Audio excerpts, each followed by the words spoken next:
We can go, apparently. Welcome to this first meeting of Governance and Audit in the Chamber for many a long time. And I'm pleased to see so many of you here. Yes, I have included you over there. I can see you.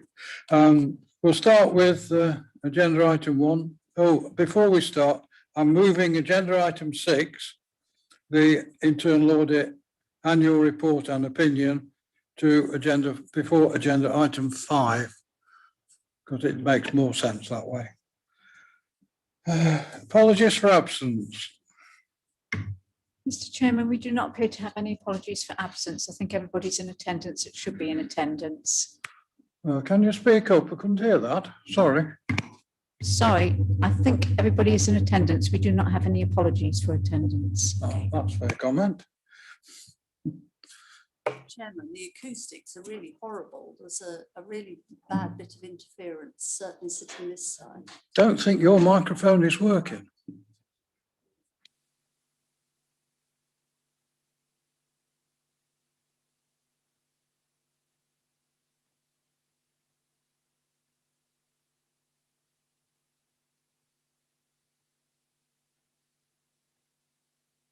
Yeah. Agenda item 2, disclosure of interests.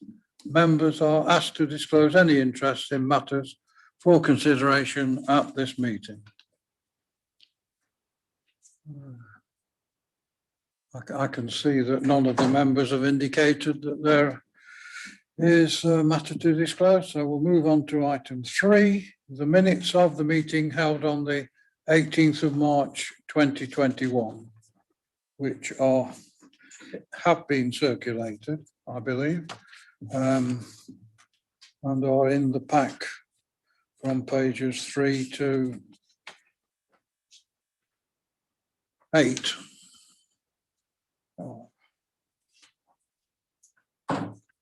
Any comments on that? Yes, Anybody please, like to Chairman. propose it? Jackie. Yeah, it's on page 5 and 45, housing compliance, etc. We've got gas, Legionella, asbestos, and then fire safety. Fires can be sought by all sorts of different technology and so on. And I just wonder if we should be more clear about what is covered by fire safety by including electrical. Because they are quite different if you're trying to quell the fires or the results of.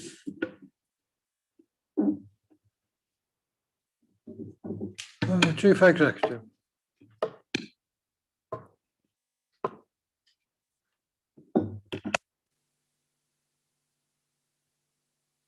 It is staying on now. Thank you, Chairman. If I can just help in responding to that one, electrical is actually a separate item of housing compliance. So actually that should be actually on the list.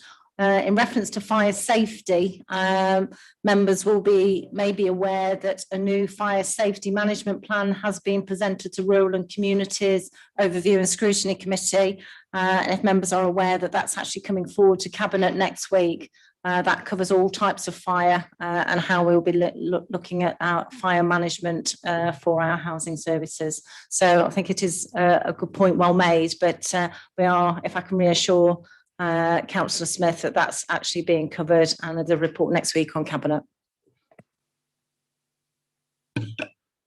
Happy with that? Yes. Did you want to come in on, Robert? Thank you, Chairman. When we get to updates from the previous meeting, under item 45, I'll do a quick resume if that's permissible. Thank you. That's all right, thank you.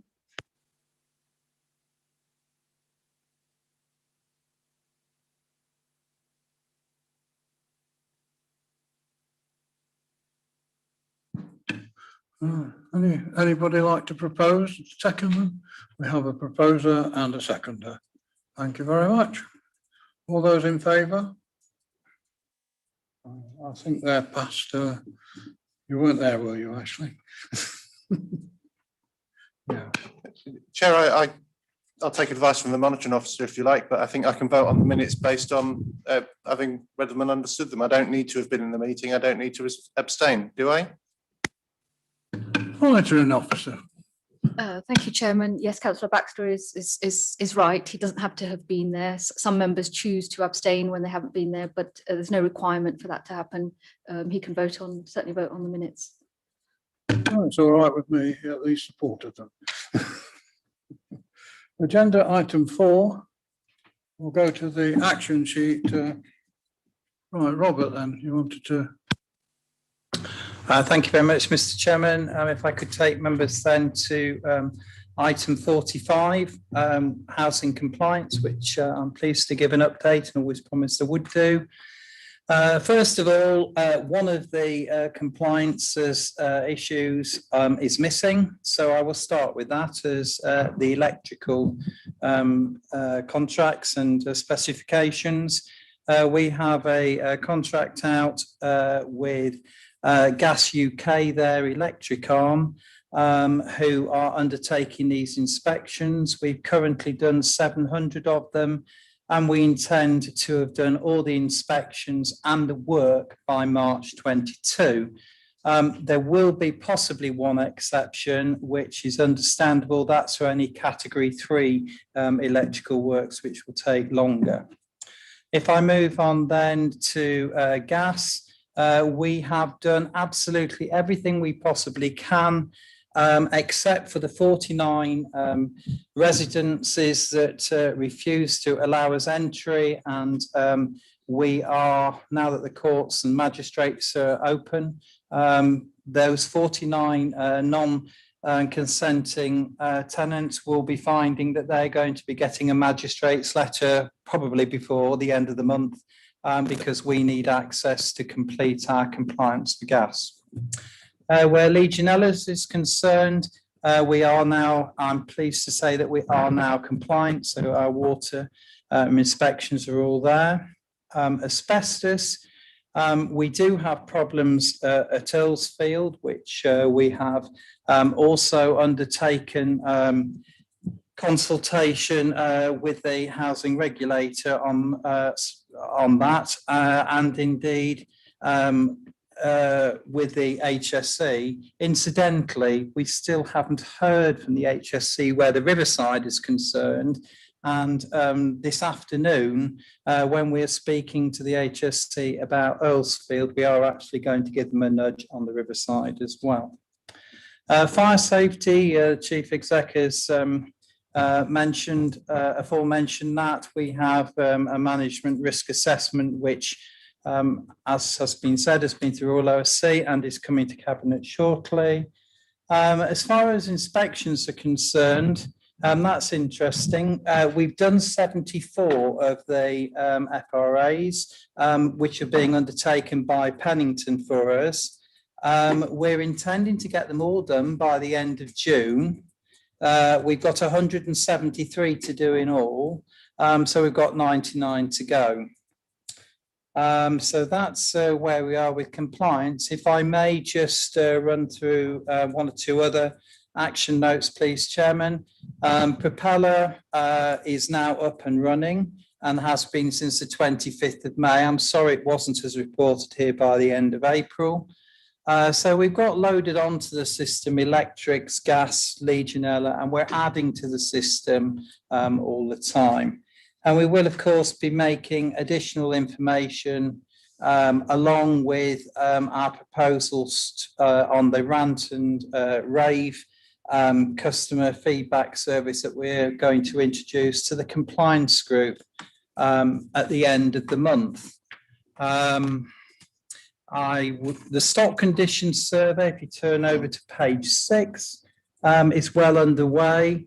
And indeed, we are aiming to have this completed thanks to the consent of councillors in their expenditure into last year's budget. We should have it completed by the end of October.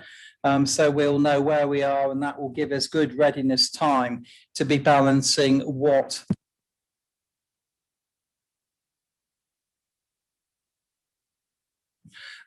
on our housing stock and balancing that expenditure, and what of that will be capital along with our new build programme.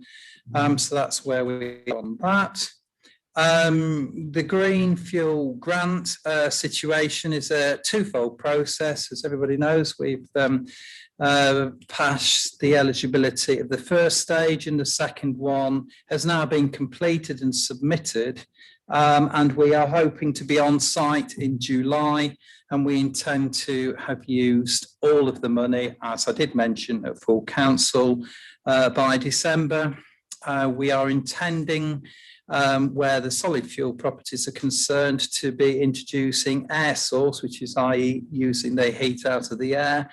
Ground source is too expensive for us. And again, we also have the electric initiatives to quantum heating. And I understand at the last minute, we've now got a Dimplex proposition come forward to equate to as well. There has been some concern and some situations within our sheltered housing schemes, which we're aware of. We've discussed them with Tunstall, and albeit we're compliant, we intend to give an update at our next compliance meeting. Chairman, it gives me the opportunity of saying that will be the number 87th that we will have conducted since we knew of these problems, and the way that we monitor and manage between the best efforts, the Chief Executive, the leader, myself, and now the Director of Housing. And perhaps that just gives me the perfect opportunity of asking the Chief Executive if she might like to say a few things to do with the social housing regulator and what they think of us at the moment. Thank you. Thank you, Chairman. Yes, as members are aware, we referred ourselves last September to the social housing regulator due to the findings of the audit report, and it's great to see Rob here today. We've had a number of debates around. I am required to meet with them once a month. My last meeting was with them on the 28th of May. If I can just, it was just to reassure members here in Governance and Audit, which is the appropriate committee, just to reassure you that they believe that we're making excellent progress. They're pleased with us. Our meetings now are down to 45 minutes for scrutiny of the actions that we're taking. Reports go off to them monthly and weekly on the Earlsfield estate. So they're just saying that, so they're extremely pleased in the progression of the activities that we need to take to make sure that we are fully compliant and our housing services improve. Thank you for all that information, which is far in excess of the action sheet demanded. Paul, I think you have a question. Well, first of all, thank you to the Chief Exec and Councillor Reid for giving us that useful information. It's a question for you, Councillor Reid, really. You mentioned about the stock condition survey was going well, and I'm pretty sure you said it would be completed by October. Does that give us sufficient time to actually produce a programme and budgets for incorporated into next year's budgets, so that we can actually come up with programmes of work to do the work that comes from the stock condition survey, or will it take longer? Thank you. You bet. I'll do it.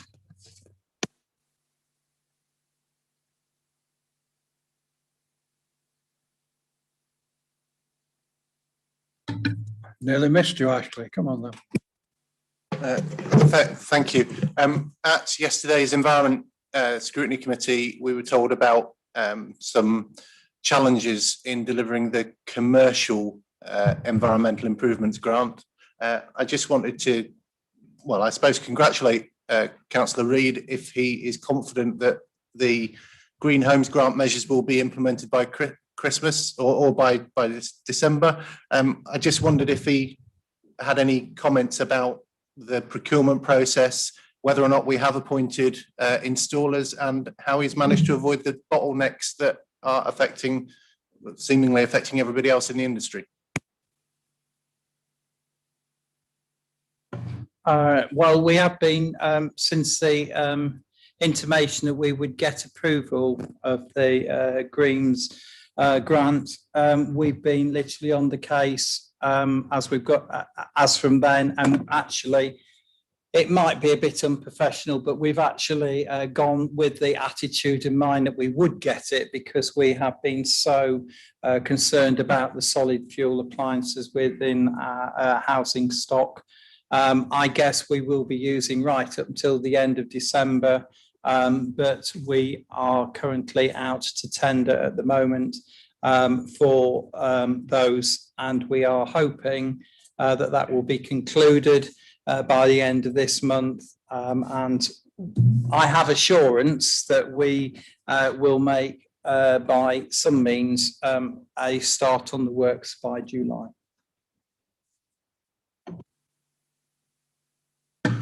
Right, thank you. We'll move on to the next item on the agenda, which is the Internal Audit Annual Report 2021.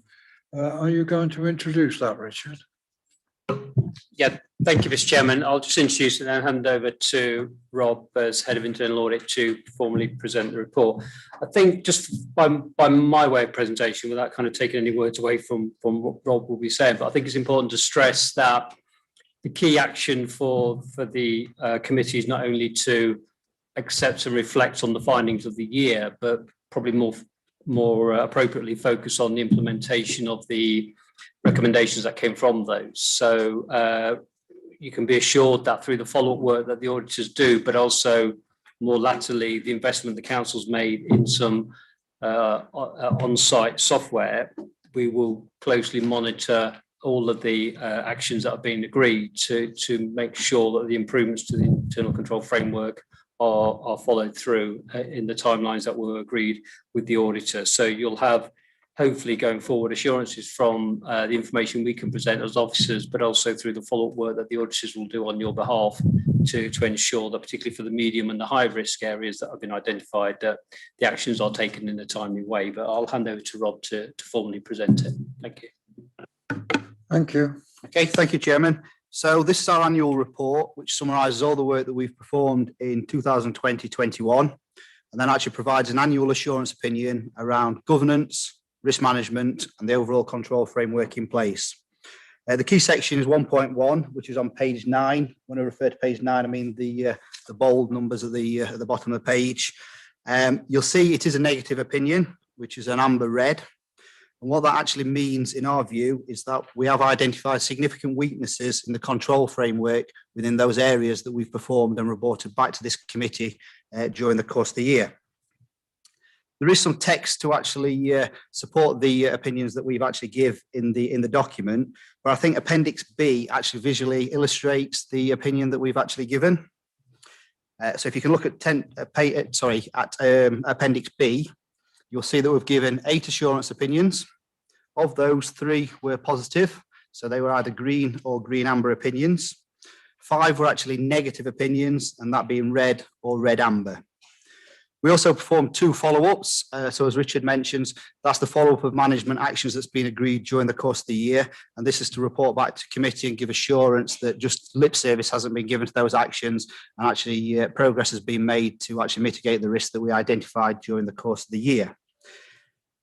Work is, I think it's also fair to say that work does need to be done with regards to the follow-up as well. So we did perform 2 follow-ups, and although both of those were positive, in total 30 actions had missed the implementation dates. Important to mention as well, they do not fall off our radar, so we will come back to this committee and report back on action taken, and up until that point that they've actually been formally signed off, we will continue to report those back to committee. In total, 122 actions have been raised and agreed by the management team. Of those, 14 were high priority actions, 69 were medium, 21 was low, and 8 were advisory, and they were linked to the GDPR review. I think so. It's firstly to say that is a high number of actions that's been identified during the course of the year. But I think on a positive, and it is a positive that we need to mention, it does show that internal audit programme actually identified and focused on the right areas when we actually developed the plan at the start of the year with the management team and the executive leadership team as well. It's also important to mention as well, as you know, there is an action plan in place to address all those actions. And that's the fundamental point that we mentioned with regards to follow-up, and we will continue to report those back to committee. And they do feature heavily with regards to the opinion that we provide during the course of the year. So I'd just like to pass back to committee and see if you've got any questions that you need to raise on this. Well, I'll start the question then, because I am disappointed, but I can understand why that has happened. On page 15, you have 2 red on there, of which both you were requested to do by the office of this council, because they knew that there was a problem in that area. In fact, I've been asking as chairman of the committee for far more detail on the gas heating system for several years. And I was pleased that the chief executive finally picked it up this year. But yes, we can't argue with what you've got. Disappointing, because these are the 2 areas that we highlighted ourselves. So I'll pass that on to any other member. Paul. Yeah, Rob, thanks for that. Is it, if I just get, I think I understand it quite well. Is it, you've done 8 reviews. Does your overall, whether it's a negative or positive opinion, just come from adding up if there's more positives or negatives on each review? Is it as simple as that, or is it a bit more complicated? There's no hard and fast rule with regards to the science of this. It does very much link to the assurance opinions that we've actually given during the course of the year. The number of actions that we've been raised and the priority of those as well. So if there's anything that's high or medium, clearly that does factor heavily into the opinion that we actually give during the course of the year. It's also, well, the management accept recommendations as well, which was pleasing to know that all those had been accepted during the course of the year. But clearly part as well is the follow-up of actions as well. And although, as I mentioned, 2 of those reports on the follow-up were positive, there was still 30 actions that did still need further work to get over the line. So it is a mixture of factors, but it is the assurance opinions that we raise and the categorisation of those opinions. The 2 particularly that got no assurance, housing and also stock control repairs, they obviously figured quite heavily in the overall opinion, didn't they? They must have done. That's correct, yes.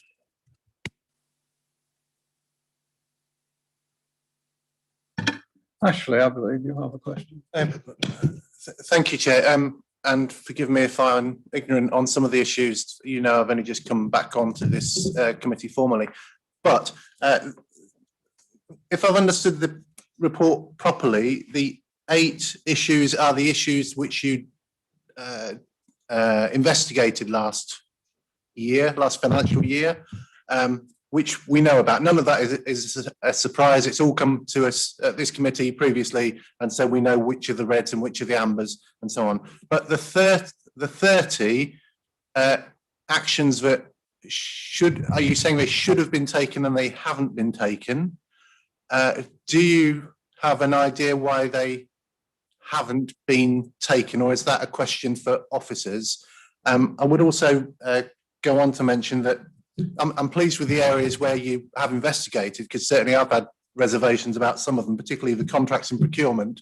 I was very pleased you investigated, and disappointed but not entirely surprised that you found an amber.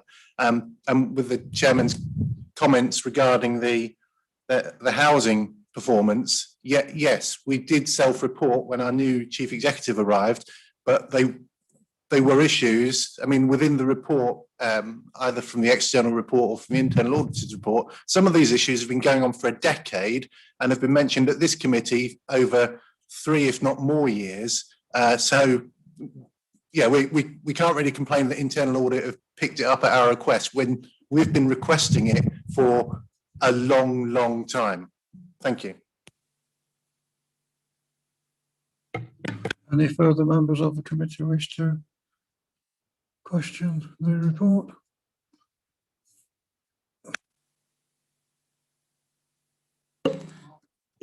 Yeah, thanks, Rob. Obviously, very much aware that certainly in terms of the 2 reds that we've got, I know that this committee is going to be receiving some feedback reports on both those red areas during the next year, during the course of the next year. So we can monitor the progress against the action plan. Do the ambers there will they be treated in a similar way? Did they go in back as well, will they? Okay, shall I pick up the first comment with regards to on the follow-up side as well? So with regards to follow-ups, all actions that are raised during the course of the year, whether they are high or medium priority actions, will be followed up and reported back to this committee, regardless of the overall assurance opinion that has been given in those areas. So yes, everything will come back to you. As I mentioned, it does not fall off our radar until the point that it's been fully signed off. We've got all the evidence to confirm the risk and the processes in place to mitigate that.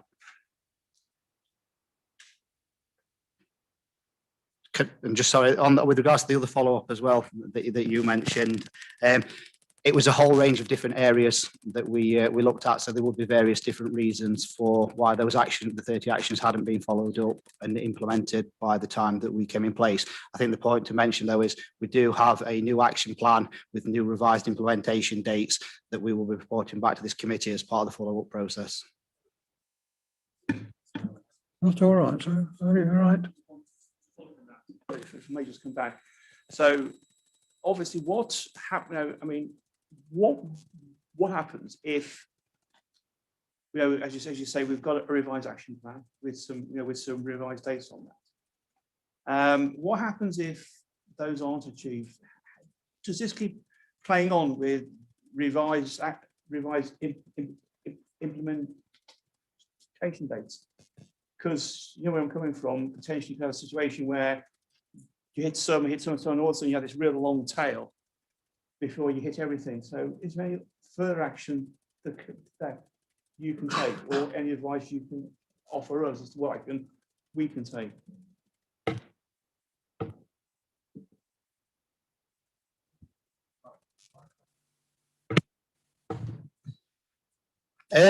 From our perspective, obviously there's only so much we can do with regards to reporting. It is very much down to the officers to implement those actions. As I say, they will stay on our radar until they fall off.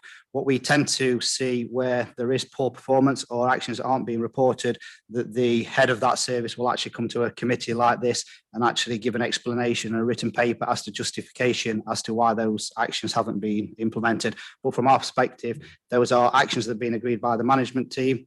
We haven't set the implementation dates. They have been set by the management team. So the onus does fall on the managers to implement those by the date that's due. The only assurance I can give you is we will keep reporting those back. And what we can do is obviously we will escalate that if we find that, because that does link heavily into our annual opinion. If we find that lip service is only being given to those actions and they're not being rolled out, that will clearly have an impact on our annual assurance opinion as well. So it is imperative, because otherwise you do ask yourself, why are you paying for an internal audit service if you don't implement those actions? I think Karen wants to say a word before I call on Sue. Thank you, Chairman. Yes, I think just reporting to the committee today, it is quite disturbing when you see that 30 out of the hundreds that Rob and the team had identified had not been met. I just want to also reassure the committee that myself and Richard, our Section 151, actually do go through that quite in detail to see why they've not been met. And also the directors in the room today. You know, this isn't something that we're sweeping under the carpet. And I know Rob said falls off his radar. It's certainly not falling off my radar. And if we've got an identified improvement that's needed, then it will be followed through unless it's overtaken by a different matter. I know we had a few in the housing report that the timeline that was initially thought that could be addressed was not actually achievable. And then on top of that, we implemented a new IT system that actually took over a number of the other actions. So there's always reasons, there's rationale. But please be reassured, committee, that members, that myself and Richard are reviewing these now on a very regular basis. And as Rob said, there's now a new action plan that we are put in place to make sure that everything is being tracked. Thank you for that, Karen. Sue. Thank you, Chairman. Can you just tell me if one thing leads to another, in as much as there are areas of concern that, in my simple language, sit in the red or with a red spot. So would you or do you steer either officers or indeed ourselves as to say, if you've got an issue here, it is very likely that you are going to have an issue there? Or do you just do as you're told and just look at the stuff that you're asked to? That's my first question. Okay, so the areas that we actually look at, that does involve, obviously, as I mentioned, the management team. So that's when we actually do the audit needs assessment at the very start of the process. But we do, it's more than just being told what we should be looking at. Key part of that is looking at your risk registers. So we will have a look at what's in your risk registers, look at what's high risk in those. We will then suggest areas that go into the programme to be looked at. If there's justification as to why and the rationale they aren't in the programme, that's fine, we won't include them. But it's obviously also looking at what's happening in the sector, what are some of the key risks such as cyber security, as you'll see on one of the papers later on, what we're seeing in the wider client base as well. If there's any big changes that we're seeing come about in the council, so big changes in systems, if there's been a big movement in staff, that could increase risk. So we'll potentially focus on those areas. And all that gets filtered into a document that comes to this committee. Actually, this is the programme, we're looking for you to approve this. This is the rationale why audits aren't in, why they are in. But clearly this committee as well has got an important role of deciding what goes into the programme at that point in time as well, and during the course of the year, because this document is very flexible and very fluid and does need to move as the risks move as well. Thank you. And my second question, probably in the light of what you've said, but also in the light of the recent report out of Northamptonshire and indeed Knott City, are you placing more emphasis on culture and ethics and governance? Over the last couple of years, culture and ethics has become more of a priority across not just this sector, but all the sectors that we actually work in as well. And we actually look at that from a holistic point of view. So what's the message from the board and how that actually gets filtered all the way down to throughout the organisation.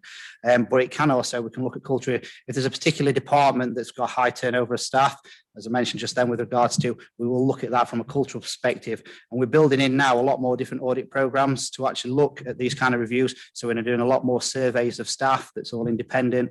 We're collating that feedback and then we're reporting back to committees like this to actually understand what is the root cause and what's happening with regards to a cultural perspective. But there is a growing focus, and there has been probably over the last couple of years with regards to culture.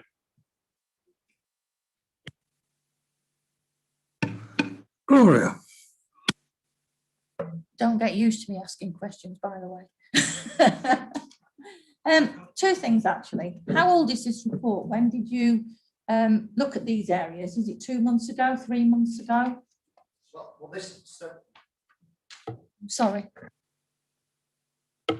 So this report itself is fresh off the press. Within that, there's the individual audits that I've just mentioned, the 8 reviews. They're performed from the 1st of April 2020 to the 31st of March 2021. So they're during the course of the year.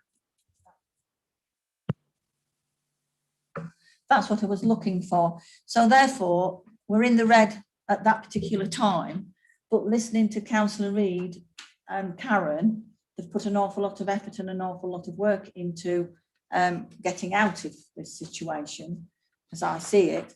So when are you likely to be reassessing this?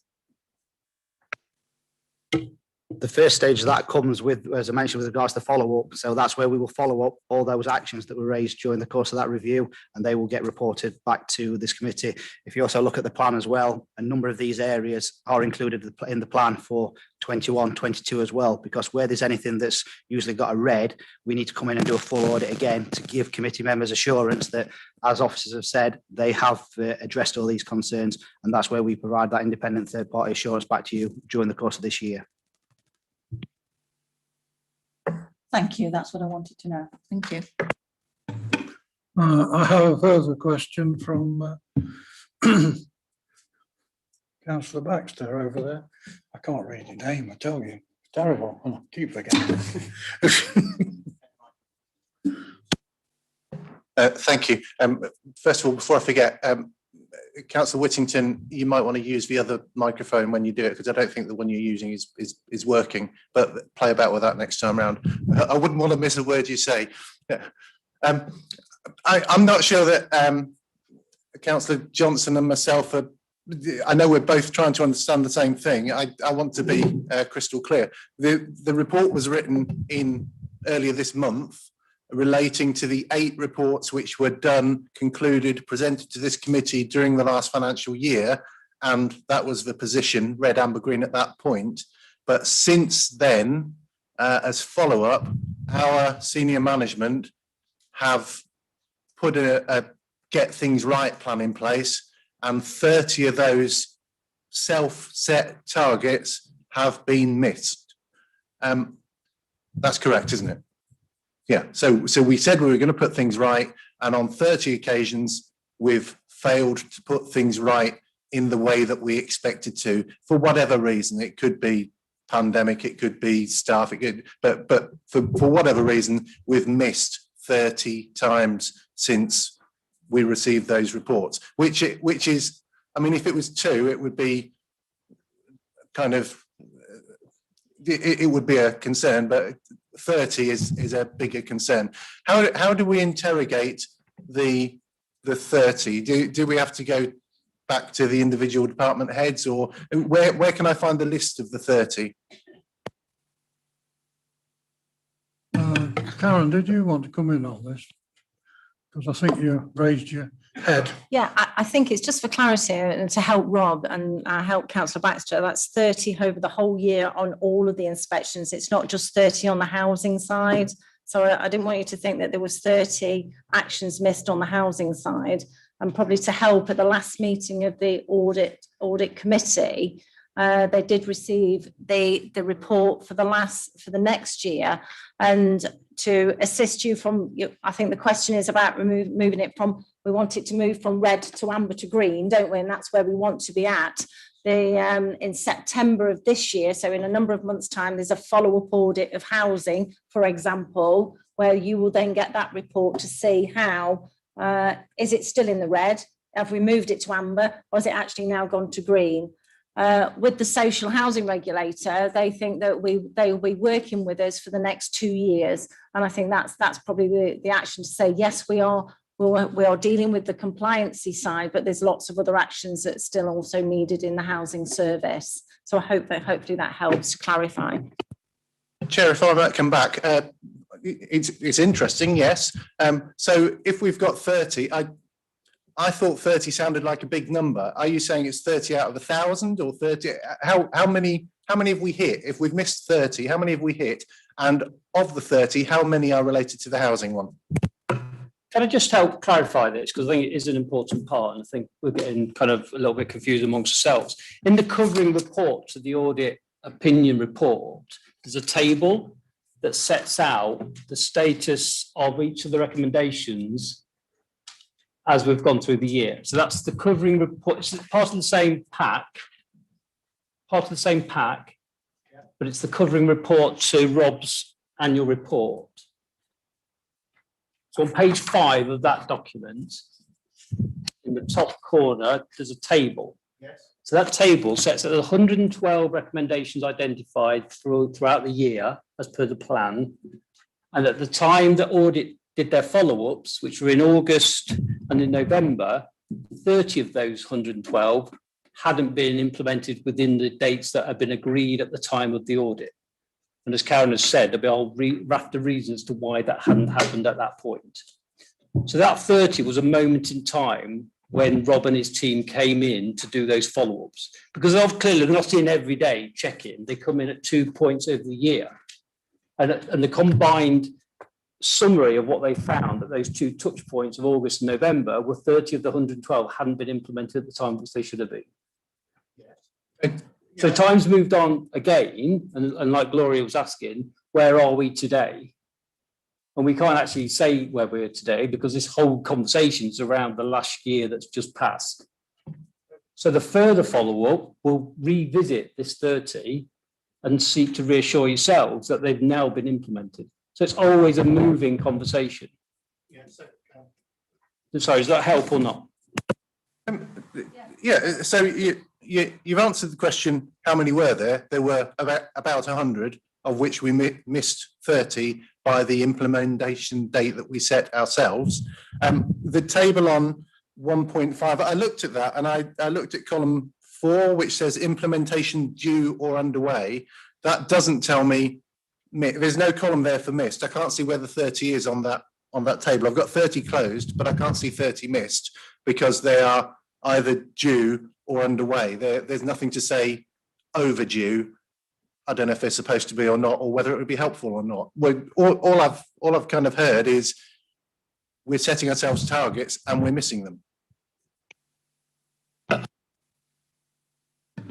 Well, yeah, it's a bit confusing. I must admit the schedule is. But when the manager sits down with the audit team to agree an implementation date, with everyone's doing that in good faith based on a set of events that need to happen to make that date work. And for different reasons, as Karen said, sometimes legislation takes over, sometimes other events supersede it, that doesn't get achieved in the date that was agreed. Sometimes that is a complete oversight, and as Karen said, there's a real focus to make sure that doesn't happen again, but sometimes there are genuine reasons. But to assure the committee, all of that information does come back to the committee. So every date that's missed, the committee will have that information presented to it, and it will have that conversation. Clearly, it's a bit unfortunate for yourself coming in right at the end of that whole process. You haven't seen it end to end. But there will have been conversations around those missed ones. When Rob presented his follow-ups in the August and November, there would have been a conversation by committee as to why those dates have been missed or what actions have taken place. So I just want to reassure, I'm not being flippant, I'm just trying to reassure you that each one of these is being tracked all the way through the process. Even if audit aren't doing them, then the management team are doing them. Okay, so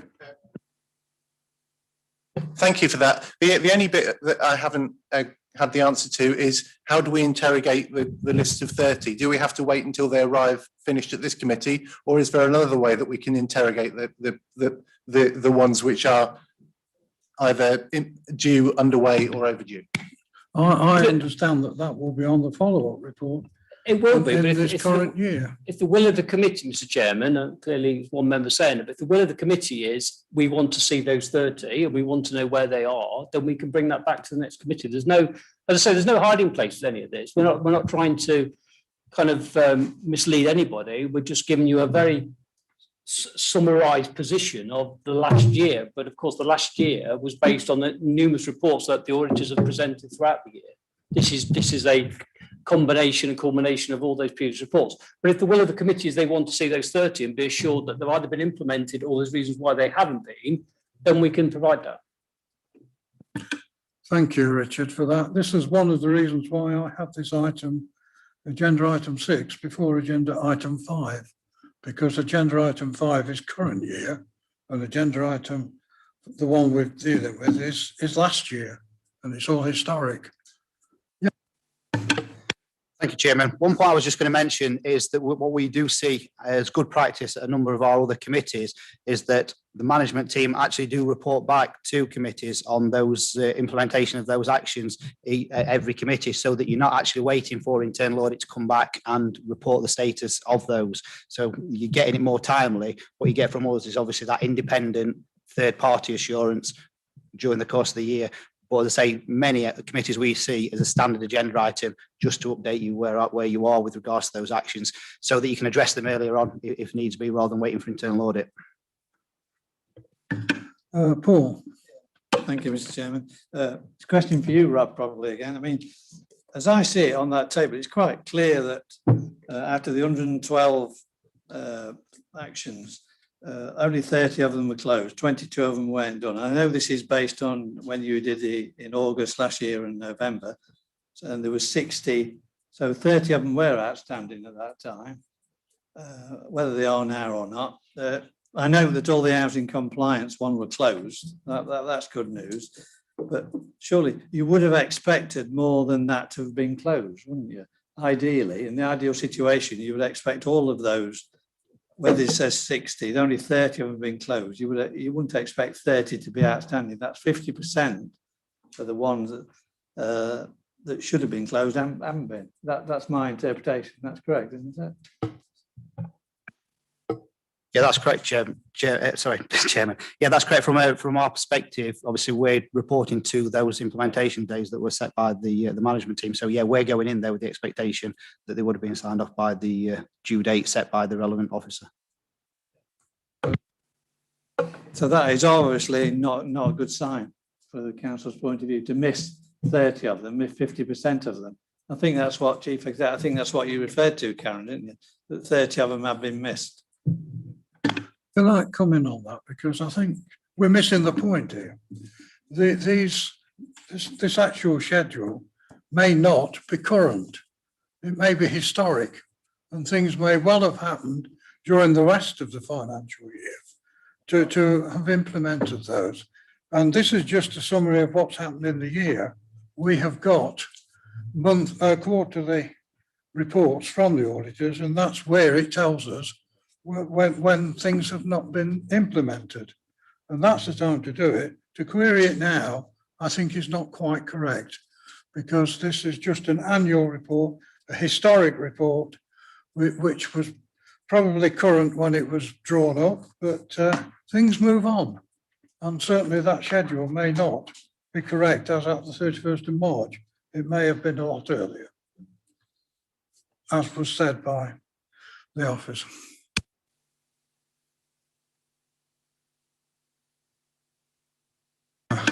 I think we've gone that one to death, that particular one, and we just have to consider and accept the internal audit report and their opinion for 2021.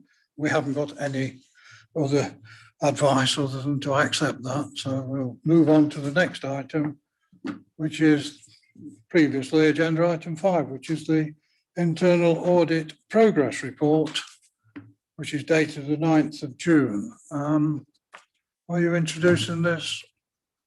No, we're going straight to Rob. He's got to suffer. Thank you, Chairman. So I'll refer to the page numbers down the left-hand side. So starting on page 11, this is our progress report. So this is to update members as to where we are against the progress of the 2021 internal audit plan. There is one report that's been finalised since the last committee, which was remote working and operational resilience. This was performed by our IT audit specialists. This really does conclude all the work for 2021. If I can refer you to page 14, this summarises the results of the audit, which was a partial assurance, again, a negative opinion, and this was on the basis of 7 medium actions that had been agreed with the management team during the course of the audit. So I'll just briefly run down what those 7 actions were, and then I'll take any questions that you may have. So the first medium one, there was no training programme on cybersecurity or cyber risk for staff.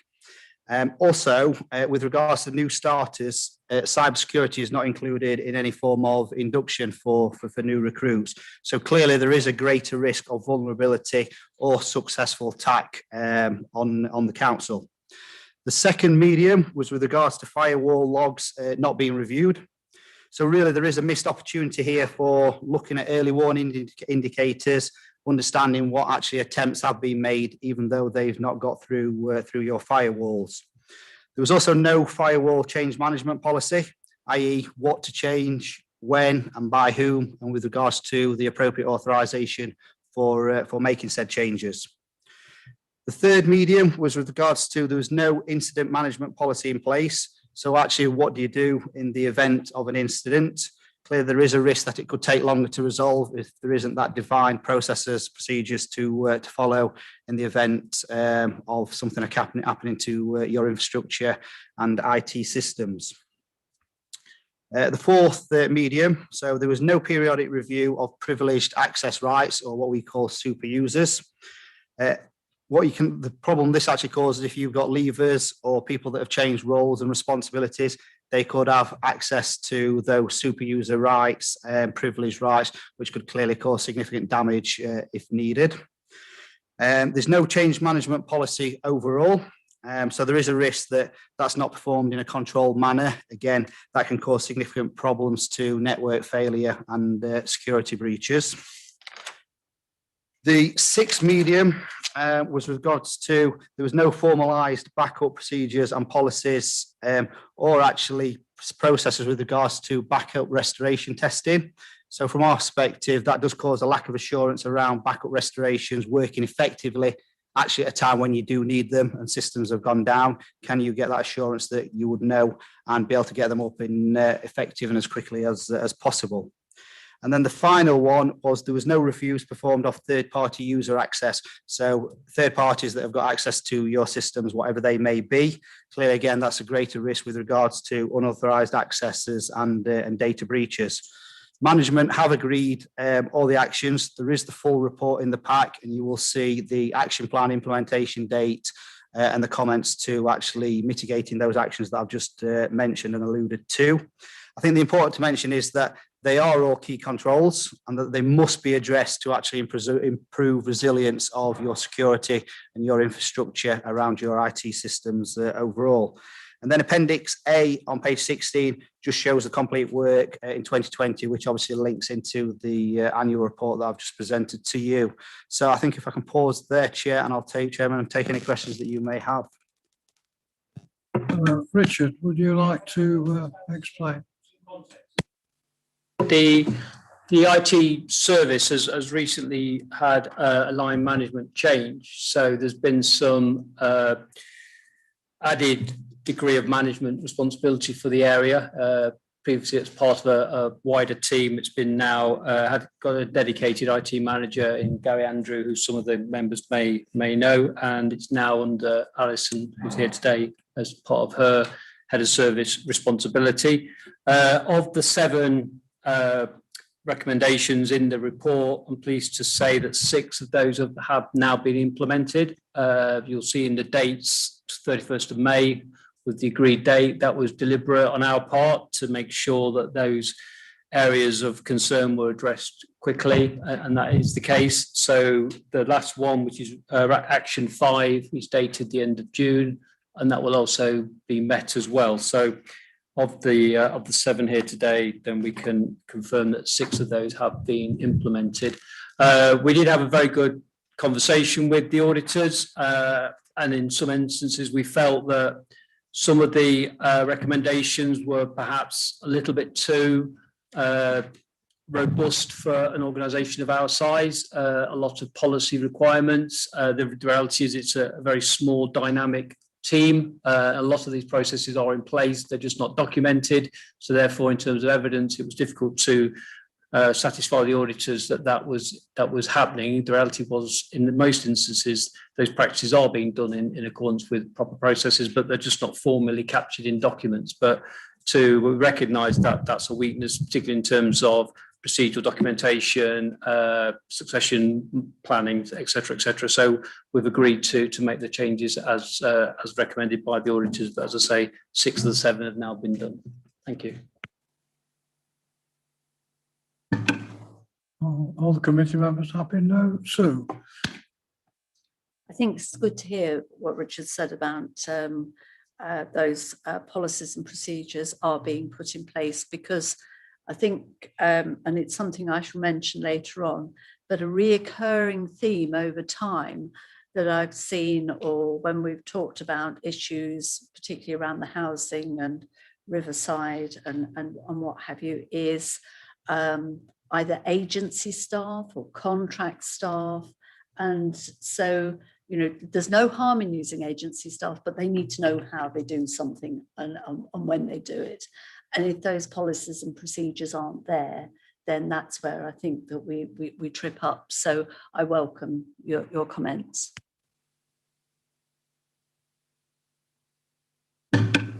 Mark, please. Yes, thanks, Mr. Chairman. I'm really pleased, actually, Richard, that you've mentioned the 6 of the 7 actions have been agreed, because actually, when I first read the report, before I saw the action plan and the targets have been hit, I was really concerned reading the report, because I saw quite a lot of sort of stuff there that is pretty fundamental to sort of protecting the information that you know, we hold, because obviously, you know, we hold a very sensitive information, and we know that councils, other organisations have been subject to cyber attacks in the past and whatever. And it's sort of so alarm bells were ringing to a certain extent. Really pleased that the action plan, has been implemented, because I think at the end of the day, safeguarding our systems and our information, I think, is one of the fundamental things that we need to be doing as an organisation. But I'm assured by what I read further on. Thanks.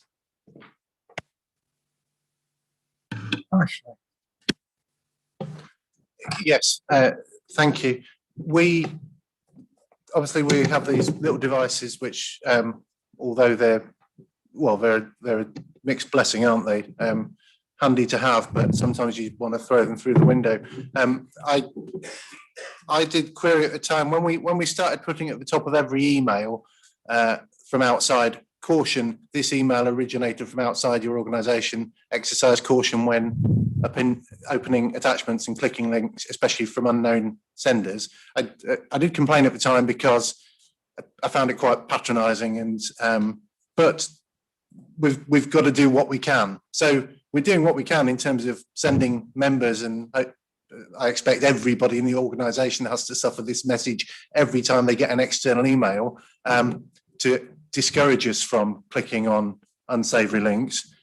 It's therefore quite worrying when we get an internal audit report that identifies these 7 issues that are a medium risk to the organisation, including at the bottom of page, might be page 15, we don't do any backups. Is that what it says? It says formalised, maybe we have informal backups. Formalised and documented backup procedures and policies are not in place, and we don't test system restoration. That may, if we had either a cyber attack or a glitch, or somebody spilt a cup of coffee on a laptop, could we potentially lose everything?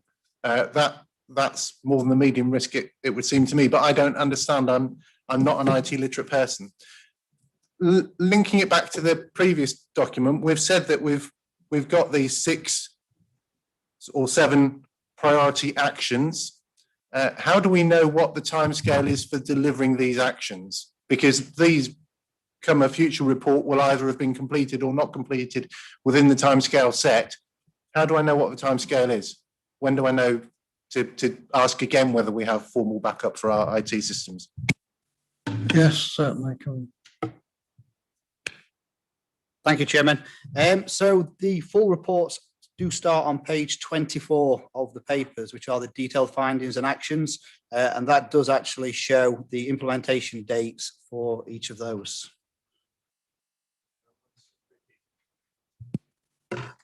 Yeah, just to clarify, Mr. Chairman, when I said 6 of those have been implemented, I was referring to the 31st of May date that's in the pack and confirming that those dates have been met.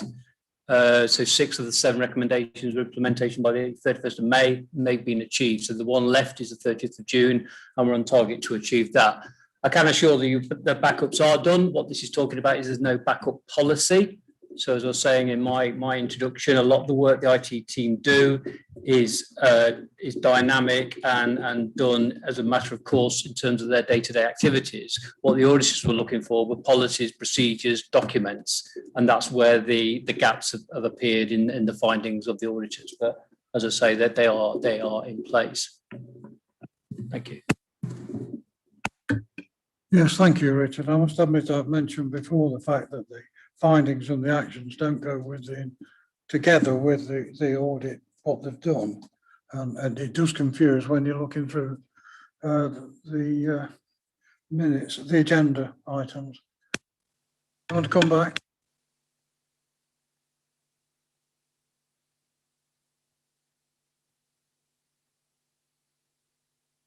The legal executive would like. Thank you, Chairman. Just before you move on from the internal audit items, the item you took before this one, the annual report and opinion, part of the recommendation there was for the committee to accept the report. So technically speaking, that should have been something that you should have voted on. So might I suggest that you take that vote before you leave the 2 audit items? All right, well, we'll follow those procedures then. Can we all approve that? I thought we had done by acceptance, but yes. There's only one hand raised at the moment. Oh, very good. Yes, I think that is passed.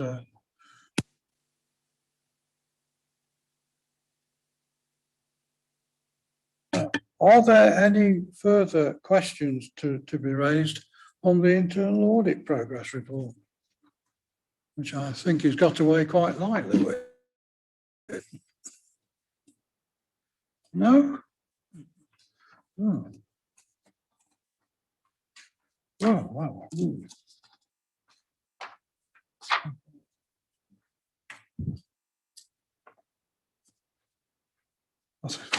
I don't think we've got to do anything to that report, have we? Thank you. I was looking now after last time.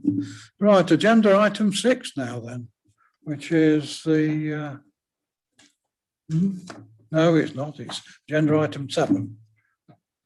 The Financial Management Code. Richard, I believe this is in your capable hands. Thank you, Mr. Chairman. So to be clear, we are asking the committee to approve the action plan this afternoon. The context of this is the first financial management code that's being produced. It's being produced by CIPFA, which is the Chartered Institute of Public Finance and Accountancy, the overarching body who takes responsibility for local government finance requirements. This is the first time there's been a financial management standard that's been set up. It was due to be implemented in 2021 in shadow and then implemented in 21-22, but it's been deferred by 1 year due to COVID and the impact it's had on local authorities. It's not a legislative document, but it is adopted as good practice, and external audit will reference it and will be keen to ensure the council adopts it as a document, and also will be interested to see the direction of travel that the council undertakes. Predominantly, it's designed to introduce into local authorities good practice around financial management, but perhaps more relevant to that is to ensure the council takes a organisational wide responsibility for financial management, and it doesn't sit within the finance team or their chief finance officer or any individual. It takes a collective responsibility. It also covers quite extensively beyond financial management, but it's also about financial sustainability, which is key really in this climate. We've all seen the news of councils having financial difficulties and having to issue what's called a Section 114 notice, which is effectively declaring that authority is close to almost bankruptcy. So this is about having proper financial arrangements in place and everyone taking collective responsibility for that. It also introduces key areas such as value for money assessments on decision making by authorities, governance arrangements, the style of financial management, where those conversations are taking place, who's in the room when those conversations are taking place, who's taking responsibility, and also financial resilience. And we've spoken as a council around our reserves, our level of reserves and whether they're appropriate, how we've created budget stabilisation reserves to protect the authority from fluctuations in its financial position. So it's a very wide-ranging set of criteria that the code has set out. Unfortunately, I can't share the code with you because it costs £480 each copy and it's copyrighted by CIPFA. So, but if you want to read 130 pages, there's one on my desk and you're welcome to come and sit down and I'll make you a drink while you read it. What we try to do in the document is capture and summarise those key headings around the 6 principles that are in the report, which is around the leadership, accountability, transparency, professional standards, assurance, and long-term sustainability. So I think they're all headings that we recognise and recognise as important to us. And then alongside that, there are 7 standard references that are set out in terms of how we as an authority in our business cycles and the way we structure ourselves organisationally, how we're meeting those 6 principles. So in kind of good faith, what I've tried to do is do a self-assessment, which is a reflective position on where I and the team, the leadership team, believe we are as an organisation. And that's trying to be very transparent and honest and not just suggest that, yeah, we've got it all in place, it's all sorted, we're fine. It's saying, yeah, we know there are issues, we know there's some difficulties, and it's been referred already, contract procedure rules particularly isn't, you know, we're not quite on our game as far as that one's concerned. So in the table of 1.16, I've captured what I believe to be some of the key areas of focus. So the proposal is that we use 21-22 to implement an action plan around those areas. And I've committed to come back to yourselves in no later than 6 months' time to give us an up-to-date position on where we are against those actions and whether the committee this afternoon believe there are other areas we should be focusing on. And so we can get ourselves positioned ready for a formal 22-23 adoption of the code. So the appendices, which you'll probably be pleased to know, I'm not going to go into line by line, tries to set out the standard, the detail, and the self-assessment. And self-assessment, as I say, has been done in good faith as where I believe our strengths lie against that standard, and more importantly, perhaps where we're falling short, or we've got a weakness, or we've got a gap. And that's where the action plan focus will then come into force. So I'll leave it to that, but obviously welcome views of the committee as whether they feel it captures where we are currently. Thank you. Thank you, Richard. Yes, I've read this and it's very informative. I presume that you are working with the external auditors on their timescale as to what they require, and that's been brought up.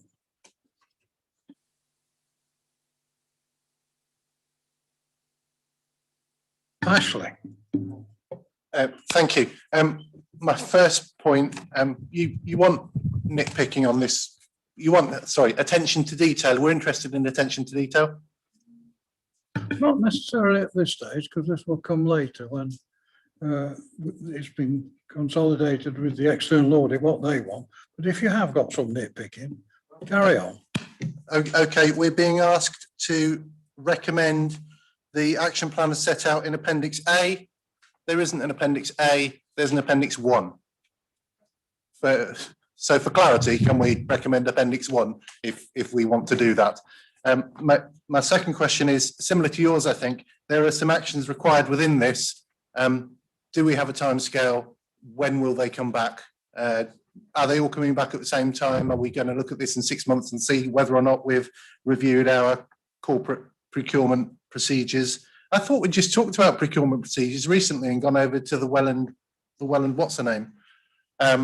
So yeah, a comment on our procurement procedures would be welcome. I'm sure that's in here, isn't it? Yeah.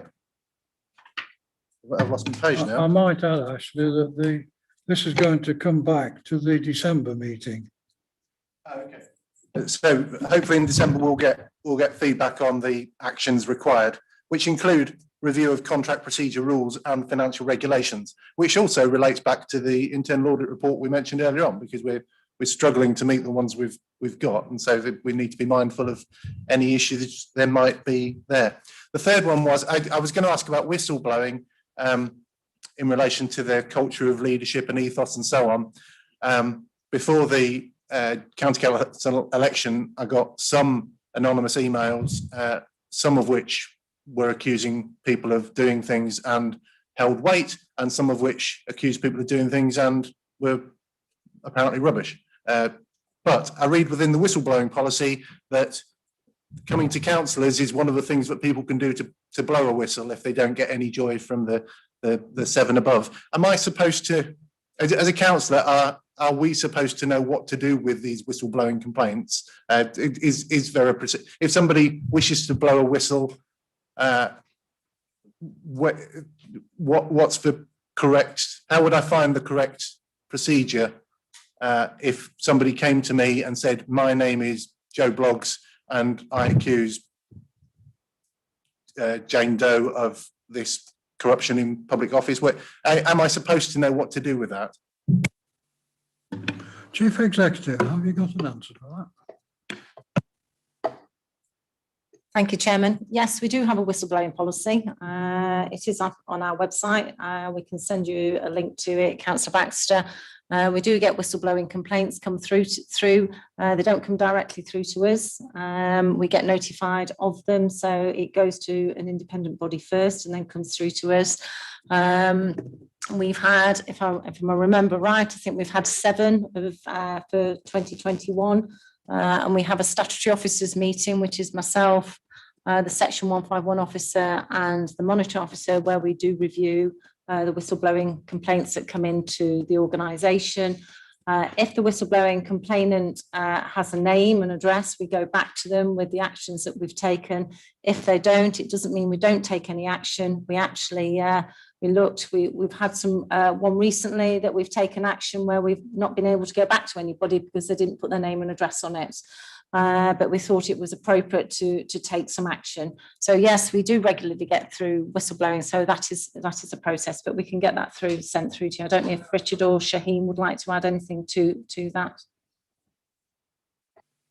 Sorry, through you, Chair. I've got a copy of the whistleblowing process. It says, yes, go via the county council, more or less. But before they do that, it says, if you've got a genuine concern, go first to the chief executive and their officers. And if you're not happy with that, go to a councillor. And then if you're still not happy with the councillors or the chief executive or anybody, if you still want that, then go to the county. So it would imply that some people might come to us as councillors. If they do come to us as councillors, there's nothing special that we need to be aware of in terms of people stating this. Is there anything I need to worry about beyond what I would normally do with a query from a member of the public about the behaviour of the council? And also, please don't forget my earlier question about the timescales.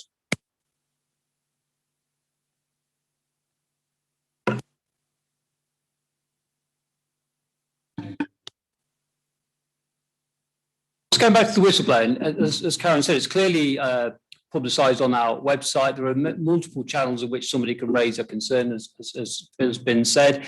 They can go to any of those. A councillor, I would suggest, gets as much information as they possibly can about the source of the complaint and then pass it on to the officers and we'll investigate it on your behalf. That would be my advice. If the individual doesn't feel comfortable talking to yourself directly, then please go to the county line, which is anonymous, and they can leave voice messages or leave as much information as they want at that point, and it will still get picked up by ourselves via that mechanism.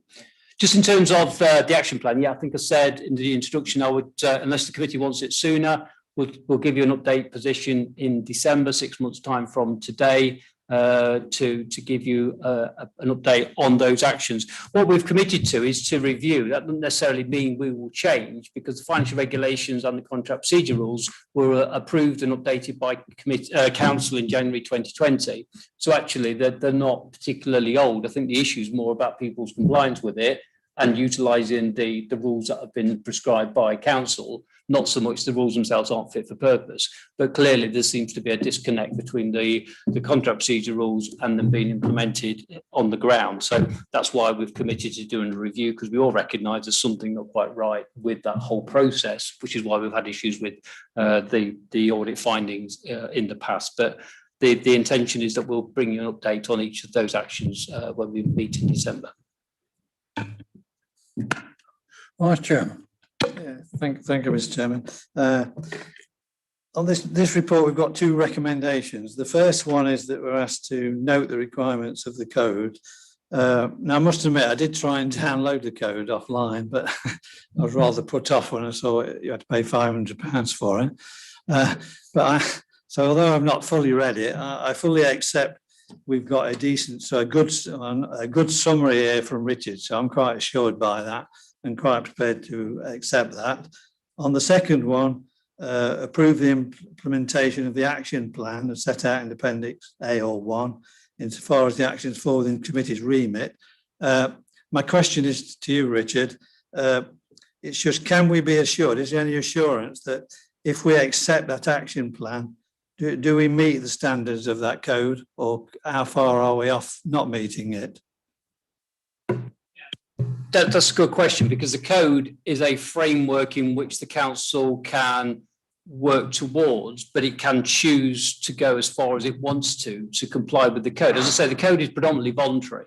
There is no mandated requirement to meet all the code. So the code sets a high threshold of what it deems to be high quality. And the council obviously has got finite resources, it's got finance capacity to meet every single requirement. So it sets a very high baseline as to what, if you like, good looks like, and the council will need to make a choice as to how it wants to adopt that. So, for example, consultation in the code that you can't see because it's 500 quid, there's a whole chapter about consultation, and you could go right to the extremes of citizens panels, stakeholder groups, breakfast meetings with all different sectors of your community, if as a council you decided that's something you want to do.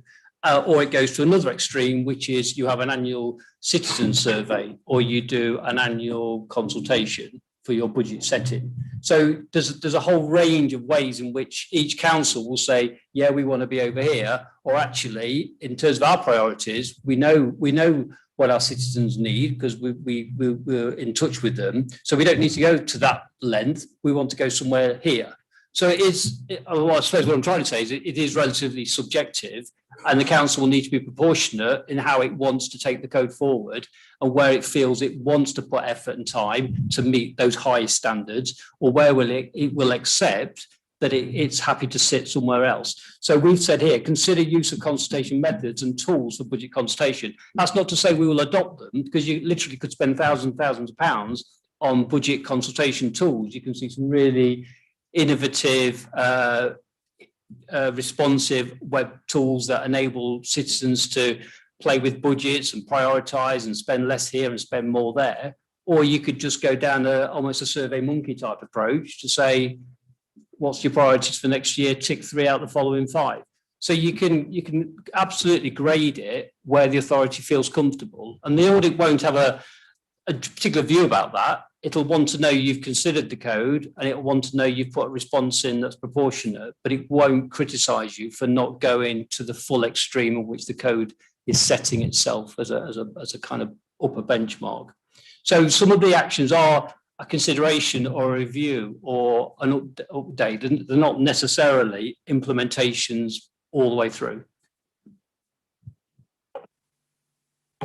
Can I take it there, Richard, then that we're probably not quite meeting the standards, but we're complying with the code?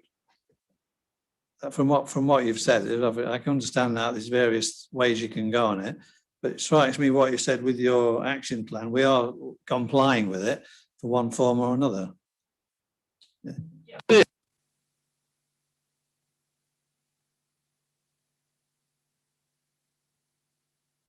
Mark. Yes, thanks, Mr. Chairman. I think Richard made a very important point in his contribution.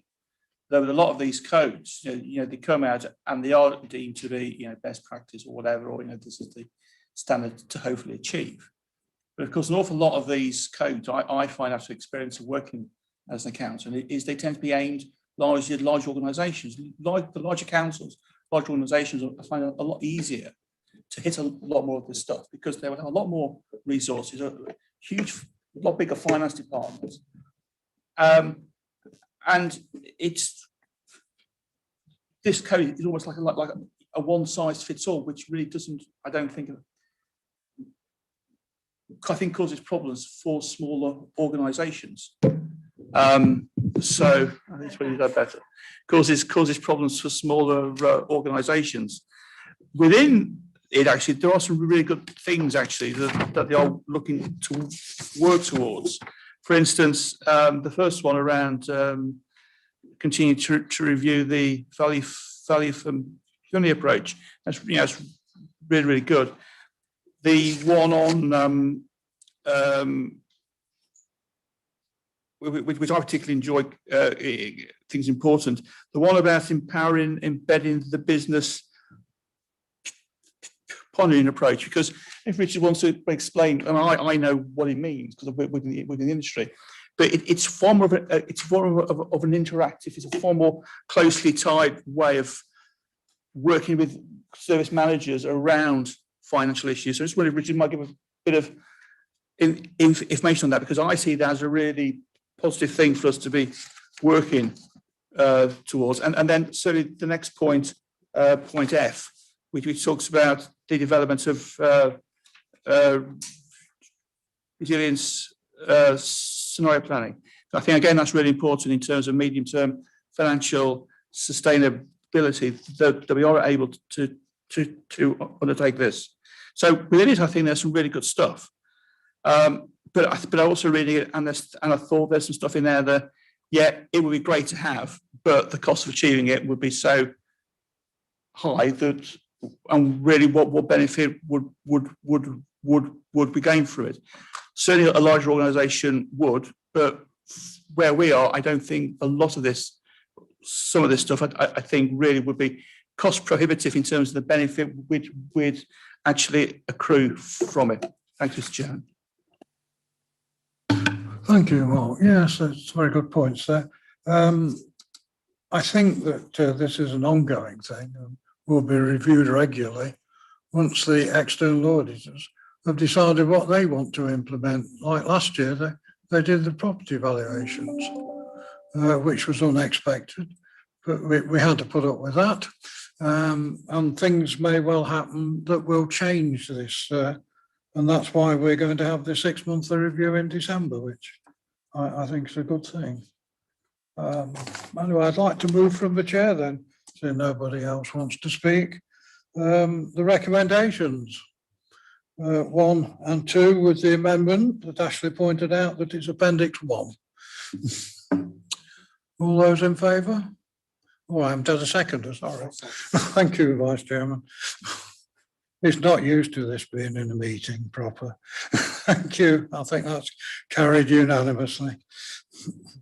We'll now move on to agenda item 8, which is the risk management and business continuity annual report, which I believe is going to be split in 2 parts.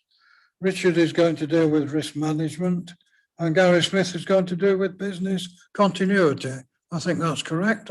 Anyway, we'll start with Richard. Yeah, thank you, Mr. Chairman. Yeah, that's correct. So there's actually 2 annual reports on the same report this afternoon, but they are obviously interrelated in terms of the overall context of risk management. So the first part of it is to reflect on the risk management annual arrangements for 2021, which clearly were a little bit unprecedented in terms of the environment in which the council found itself very quickly at the start of the year. So for some of the reasons in the context of that, some of the events didn't take place in the way that they would normally occur. So, for example, Risk Management Group, which is an internal officer group of heads of service, didn't meet as frequently as ordinarily it would have liked to have done due to pressures and remote working and people being focused on more responsive requirements. So unfortunately didn't, as I said, meet as frequently as it did, but it did meet to discuss particularly the internal audit findings and make sure that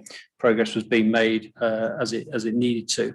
One of the earlier risk pieces of work that was done last year was a COVID-19 assessment that was done at the start really of the pandemic in April 20, and that was around those risk categories that are listed on page 54, and that was a snapshot position of where services felt that they were finding themselves under those headings. And you'll see in the pack we did more work around the COVID impact, particularly through remote working, through our COVID-19 assurance statement, which is, say, appended at Appendix C of the document of the pack you've got this afternoon. One of the other areas that we worked on was the annual assurance statement, and I'm not sure, although we've referenced it in the past, if the committee have actually ever seen the site of the annual assurance statement. So we have actually provided that, and that's available from page 63 in the pack.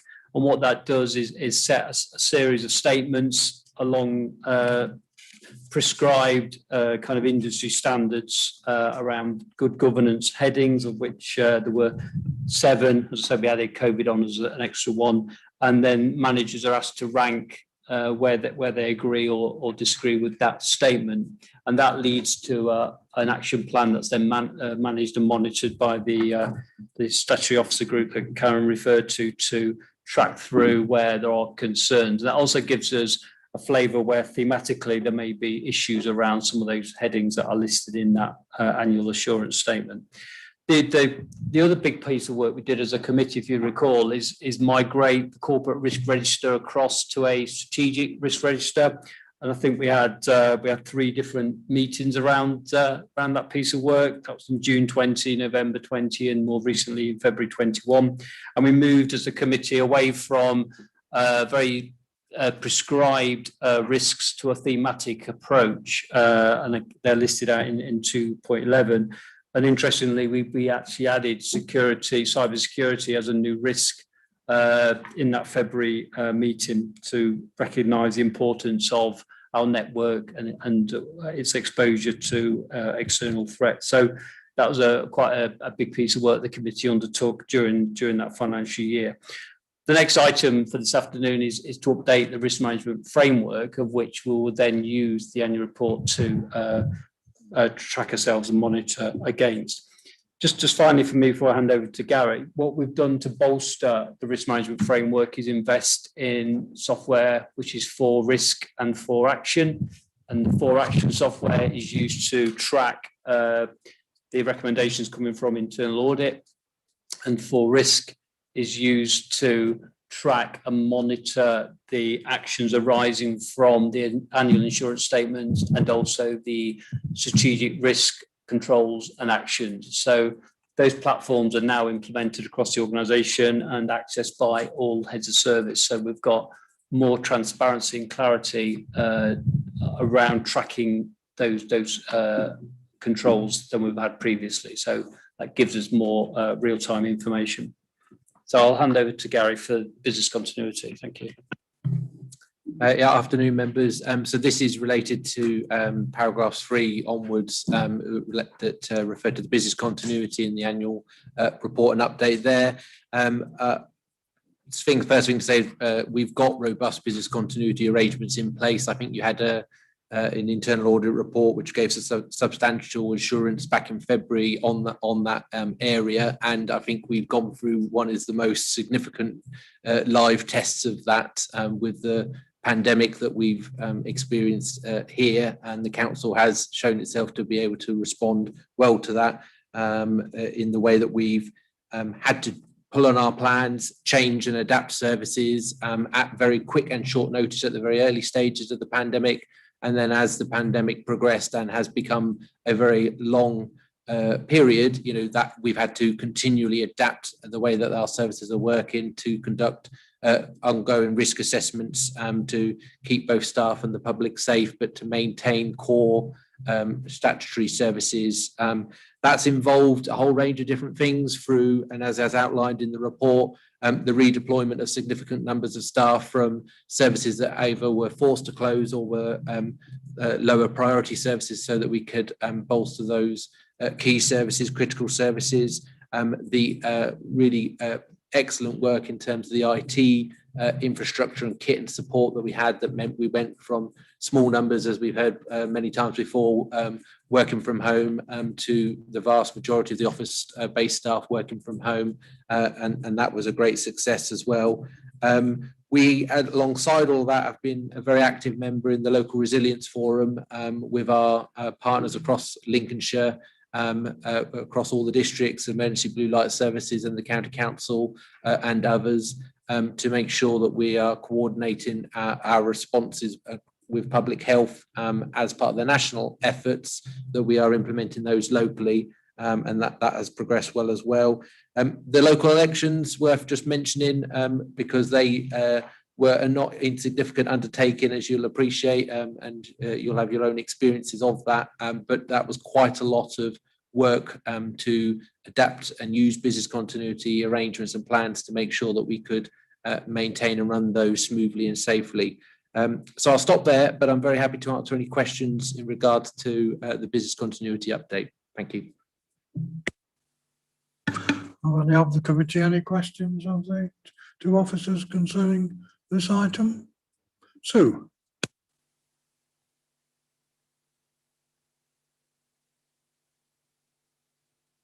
Only 16 managers respond.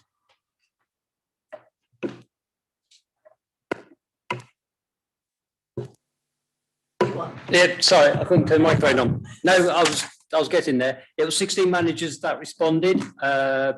So we were about 5 short at the time which we did it, and we did subsequently follow up with those individuals. But at the time we did the impact assessment, they were the numbers that were responding to the request.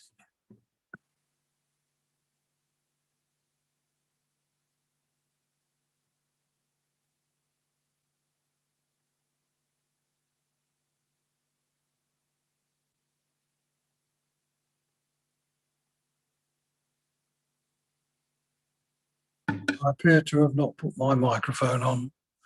Oh dear. Anyway, the recommendation is at the bottom of page 53, and I'll move that from the chair. Have I a seconder? Jackie Smith has seconded that. All those in favour, raise your hand. Thank you. That is accepted unanimously. Thank you for that. And we'll go on to agenda item 9, the risk management framework 2021 to 2023. We're now looking into the future. Richard. Thank you, Mr. Chairman. Yeah, the risk management framework this afternoon supersedes the current one, which ran out in terms of its timeline towards the end of 2020. So this will take us from the current year through to 2023, and this will be the document we will use to assess our annual management framework annual report against.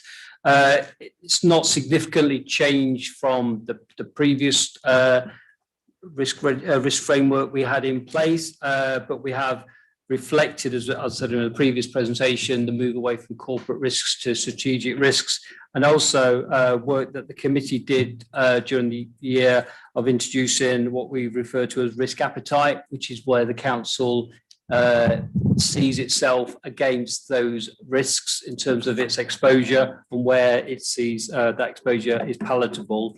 And in page 89, it just refers to that part of the appendices, you'll see our 7 strategic risks and our risk appetite against those. And as you'd expect, we are particularly cautious, or we have minimal exposure around the strong governance, internal control requirements, and where we are talking about our culture and our willingness to transform and support our communities, then our risk appetite is classified as being more open, which is another way of saying that we will allow some exposure to risk in the pursuit of those particular objectives. So that was something that the committee introduced into its risk management framework more recently.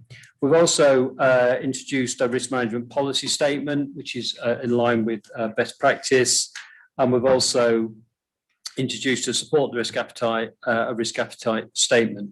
And as I've said previously, we've got 4 risk as a now interactive tool to help the council track and monitor its risk management arrangements.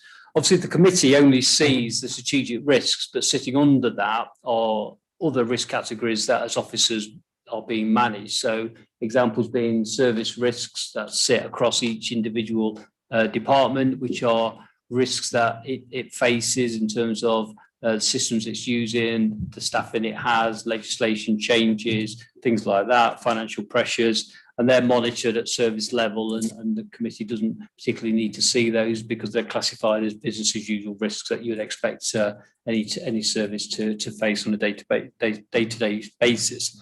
The other element around risk is risk registers that sit alongside all the project management governance arrangements. So the big projects the council's working on, particularly set out in the corporate plan, will have risk registers supporting those project plans. But again, they're dealt with at service level and operational level, and the committee doesn't particularly need to see that level of detail as well. But what it does need to know is those arrangements are in place and are being monitored. So the framework kind of encapsulates all those elements to it.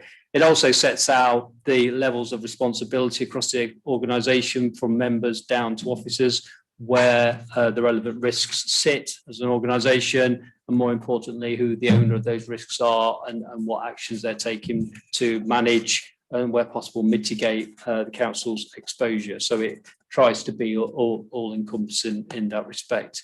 But for members today, the move from the risk framework that's currently in place, there's subtle changes only that's been made to it. It is an area that our friends at Internal Audit will look at, and it's something that we would expect to have on the internal audit plan for them to be satisfied that the risk management arrangements in the authority are fit for purpose. And similarly, external audit will have a view on the arrangements as well. Just for perhaps the newer members, probably just worth reflecting on how we score risk as well, and members will see on page 93 of their pack our risk matrix, which is an industry standard that's used, and you'll see a grid there which is 1 to 16, and the shades of colour as you move from low risk through to red, obviously high risk, and each of our risks on our risk register are scored against that methodology, so we can position where we believe the impact will be and the likelihood, and therefore what disruption it may cause the organisation. So we can see what measures need to be put in place to either bring that risk down or to contain it within that grid and not let it fester along into a worse kind of position. So that's just to give members a flavour of how it's managed. So in accordance with your terms of reference, we bring back the risk register on a 6th monthly basis. So it'll be coming to your committee, I think, in probably about September of this year for an update. Thank you. Thank you, Richard. Have we any questions, or are we quite happy? Ashley, I nearly missed you.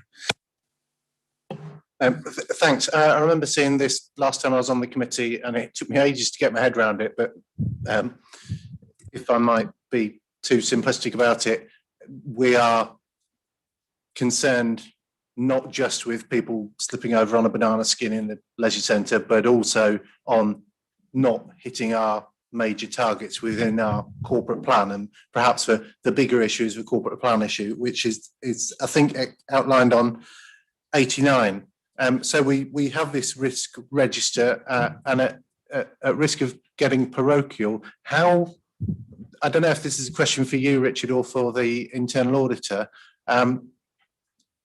Personally, I think there is a risk that we will not deliver the houses, the new council houses that we have promised. And I think there is a risk that we will not have a leisure centre in the Deepings if we don't crack on with building a new one. The immediate risks of water on the floor of the sports hall and so on of the leisure centre in the Deepings, that centre is, in terms of old-fashioned risk, slipping over on a puddle, is much more risky than it was even a year ago, 2 years ago. So how do we as an organisation, apart from having page 89, how do we make sure that we avoid the risk of not delivering on our promises of, for example, housing and leisure centres?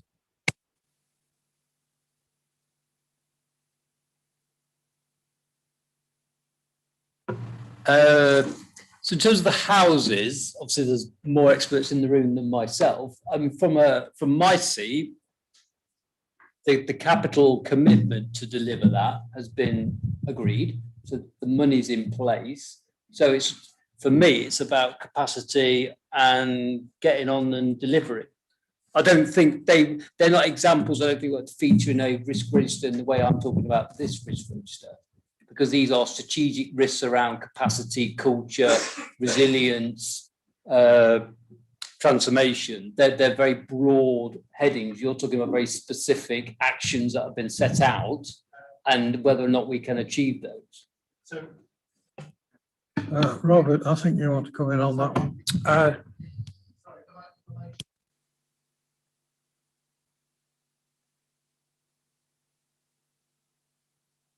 We haven't, oh, sorry, thanks. Number 3, supporting communities. Our risk appetite is considered open in respect of enabling community transformation. So we have an appetite for risk in terms of being bold and delivering this stuff for our communities. So this might not be the committee to ask, but where is it? Robert, can you enlighten us on? Sure, can I just go not back? the right committee to discuss. Yeah, if I just go back to the housing then. Okay, so we are a partner that's been approved with Homes England now. So we have 20% security and support with monetary situations there. I do refer to this on several occasions and I'll continue to do it. It's very important for all members of the council to understand and to help me balance and evaluate the way forward. We've got a stock condition report, which is, as I said, is going to be done by the end of October. And we need to balance within our affordability a programme that looks after the and improves where the capital element is of our existing stock, and indeed balancing that with new build as well. Now, please don't think that there's any guise here of not wishing to do a new build programme, because in actual fact, the housing regulator will actually be looking at our new build programme as well, because that will be there as well. So there is no deviation of the capital identified is there, as our 151 officer has just reminded me and you that those monies are there, but it is the way that we actually responsibly balance the way in which we deliver on our existing stock and on our new builds. So that's where we are. And it's an exciting time because the programme is going to unfold and it is going to unfold with the significant help of the housing director that we now have in post as well. So that's, that's sort of the state of play. And I hope that's helpful in answering the question.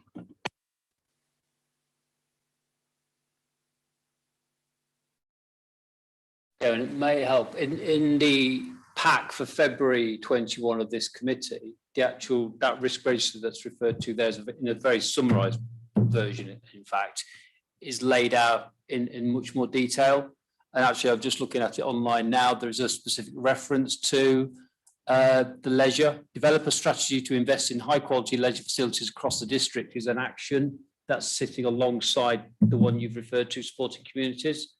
So in terms of the implementation, that's what I was saying earlier, the progress that you get as a committee is against the actions that have been agreed by the committee that are set out in that document. So there'll be an updated position alongside the actions that you've agreed you want to see implemented against that risk.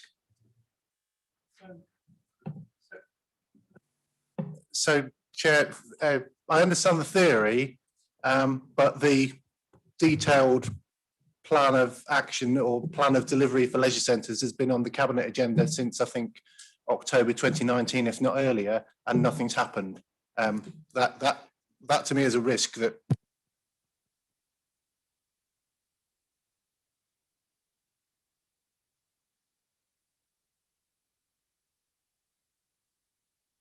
Thanks, thank you, Mr. Chairman. Just to start looking through at the, at the document. I mean, for me, I think the danger of risk, or the importance of recognising risk, is that of sort of the potential impact that it could have upon this council.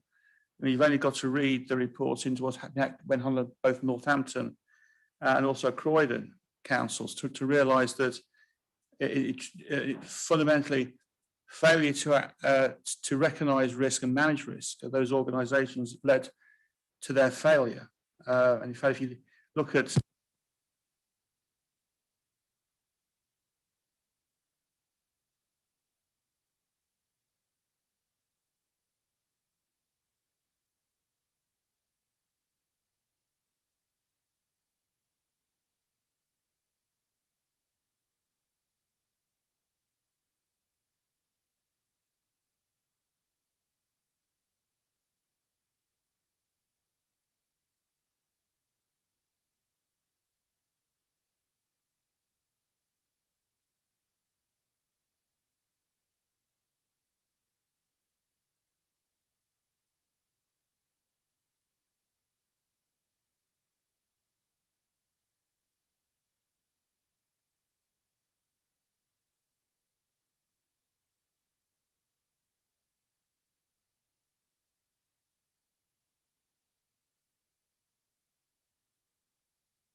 Thank you, Richard. I think we're back on, are we?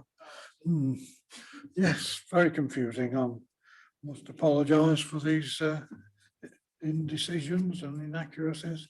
Are there any other points to be raised on this? Because obviously this is reviewed all continuously by Richard's department, and I suppose the recommendation at the bottom of page 73, I would like to move, and it is, I note, Appendix A this time. Thank you, Jackie, you seconded it. All those in favour? Thank you very much. That is carried. Now, agenda item 10, the property searches update, I think. That is Shaheen. Thank you, Chairman. This report comes forward at the request of this committee at your last meeting in March, and you will see from the report that it's at appendix to the appendix 1 to the report, the actual increase in incoming searches. But before I get into that, it's just been over a month since this service has moved from planning into the legal and democratic services team.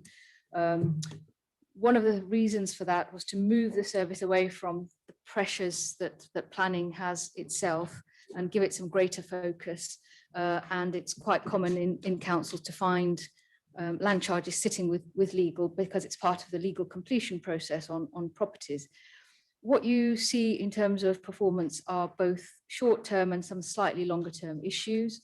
So short-term, the issues are, I think, straightforwardly an issue of supply and demand. So since the government stamp duty holiday was announced, combined with what people are doing and thinking about in terms of house moves during lockdown, demand for our service has gone up exponentially. And at the same time, what we've realized is that we haven't been fully staffed. There was perhaps confusion about the budgets, and budgets were intertwined with planning. When we've disaggregated budgets, we can see that there are posts that haven't been filled. So we've got undersupply of staff and increased demand, and combined together, of course, means that the turnaround times have become unacceptable. And in fact, I'm sorry to report that even since the last time you considered this, the performance has gone down a little bit further. Now, that's the reality. So short term, we've got plans in place. We have contacted a number of specialist agencies, talking to a couple of local councils, and there are some people on the market who we can take on, who understand our systems, and that is in place. I'm hoping next week we will have at least 2 temporary resource to just tackle that immediate issue of demand. More long term, this is a service like so many in any council that depend on other services such as IT and mapping data and so forth. And they don't sit within the land charges team or the planning team. So there are corporate support services which have an impact on how we do things. So we are just beginning to unpick some of those issues and work with our corporate colleagues. I think that's another advantage of this service being in the corporate centre. We can talk about these issues much more strategically, I think.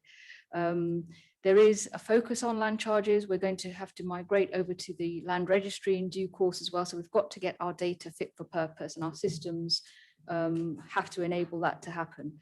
So I think what I want to say today is short term, I'm hoping by the time, if you want a further report, which I'm sure you will, that will have turned a corner. Shorter term, but longer term, until we improve our processes, searches shouldn't be taking as long. And we are on a modernisation agenda. That will take a bit longer, but that is certainly something that we've identified. And stage 1 is always to identify those inherent problems and then put forward solutions to mitigate. So, Chairman, through you, I'm happy to take any questions, but I've presented the report with the data, warts and all. So thank you. As you brought this matter up to the attention of the committee, Sue, I'll let you have first crack. Thank you, Chairman. Well, in a way, I mean, I'm delighted with this report because it comes, there's talk about warts and all. At least it's an honest report saying we're really not doing very well in these areas. But equally, when you then look back to the minutes at the beginning of the meeting, where we were hoping to get timescales reduced to under 15 days, the Chief Exec asked that members needed to be mindful that the team was currently carrying 2 vacancies. I suppose what I'm trying to spit out is that it's the timeliness of getting things in an appropriate order. Stamp duty holiday came in July 20. And so, we get to March and there are vacancies. We get to this report and I think it's 1.32, that one member of staff has been doing election duties and somebody else has been off for a week. Well, a week in this sort of arena is insignificant. I don't think, again, I go back to a comment I made in a previous paper around this, the temporary staff arena, the agency staff arena. It says here again, 1.5, I think, looking for somebody to recruit for 6 months. Well, quite frankly, who is going to drop into something for 6 months? And I just think that we need to, and it sounds as though Shaheen has picked this up and run with it. I would like to see another report for our next meeting, because going from 15 days being not good enough in March to 27 days now is going in the wrong direction. And this is a service for our residents that we're obviously not doing well enough at the moment. Thank you. So you would like it to come back, would you? I mean, I'm more than happy to move this on to FEDCO for them to carry on the investigation. The FEDCO committee for finance, because, you know, we've got the answer. We can't implement a sort of strategy like they can for saying what they can say, the average working time, turnaround, we want to be 5 days or 10 days. We can't do that as a committee. We can only just ask for reports. I hear what you're saying, Chairman. If I can be assured that it will go somewhere else, then yes, we could probably leave it. But I don't think it ought to drop off our radar, because again, it's the processes and the procedures that I'm not comfortable the organisation has got in hand. I'm going to Robert. Thank you very much for the opportunity, Chairman. As we all know, this was in the portfolio of planning. It has moved. It doesn't mean that the responsibility, indeed, of all of us councillors changes at all. What we do know, and what we didn't know, actually, even when we discussed this last time, is that the stamp duty holiday and the phasing back in of stamp duty would be extended. So whereby which we were experiencing some difficulties, they have been compounded by a market force which has followed forward with very, very little notice. It does say within the report, and something we really have been struggling with, is the GIS mapping support that's needed.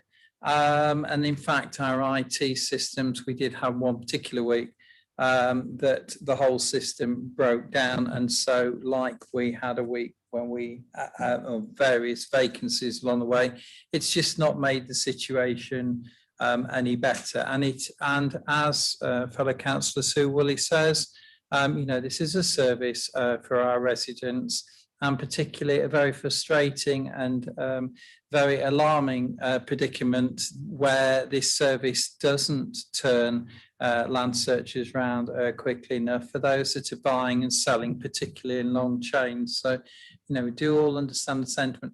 I think from the positive way forward, and I would agree with my colleague, Councillor Woolley, that the additional resources and that we're going to bring in to look after this in the short term will very help. It is specialist knowledge, it isn't, and training. It's not just a matter of drafting somebody in on a temporary basis. They need training up. So it does say under 1.6b that it is specialist agency staff, which is indeed what we did actually use, thinking back to last October, when you saw actually a good dip towards Christmas, because we did actually get them right down, albeit they've gone the wrong way. The other thing which is heartening and adds confidence is that we have a new assistant chief executive, and indeed he brings with him his connections, and we have connections now that we have been able to strengthen with both East and West Lindsey to help us in the interim period as well. So we're making many efforts from different strands to actually address the situation, which I am less than proud in the way we have landed where we are now. I hope that's sort of helpful by way of explanation, and indeed some confidence in the way out of these escalating days in time for turning the search demands around. Personal search, as you can see from the graph, don't have the same issues attached to them. Thank you. Thank you. Vice Chair. Thank you, Mr. Chairman. I pretty much agree with what everybody's said, to be quite honest. And first of all, Sheen, thank you for your report, explaining what the situation is. Obviously, turnaround time is not very good, but my thing is, we, as Governance and Audit Committee, we're not a scrutiny committee, although I wish we were, but I realise we're not.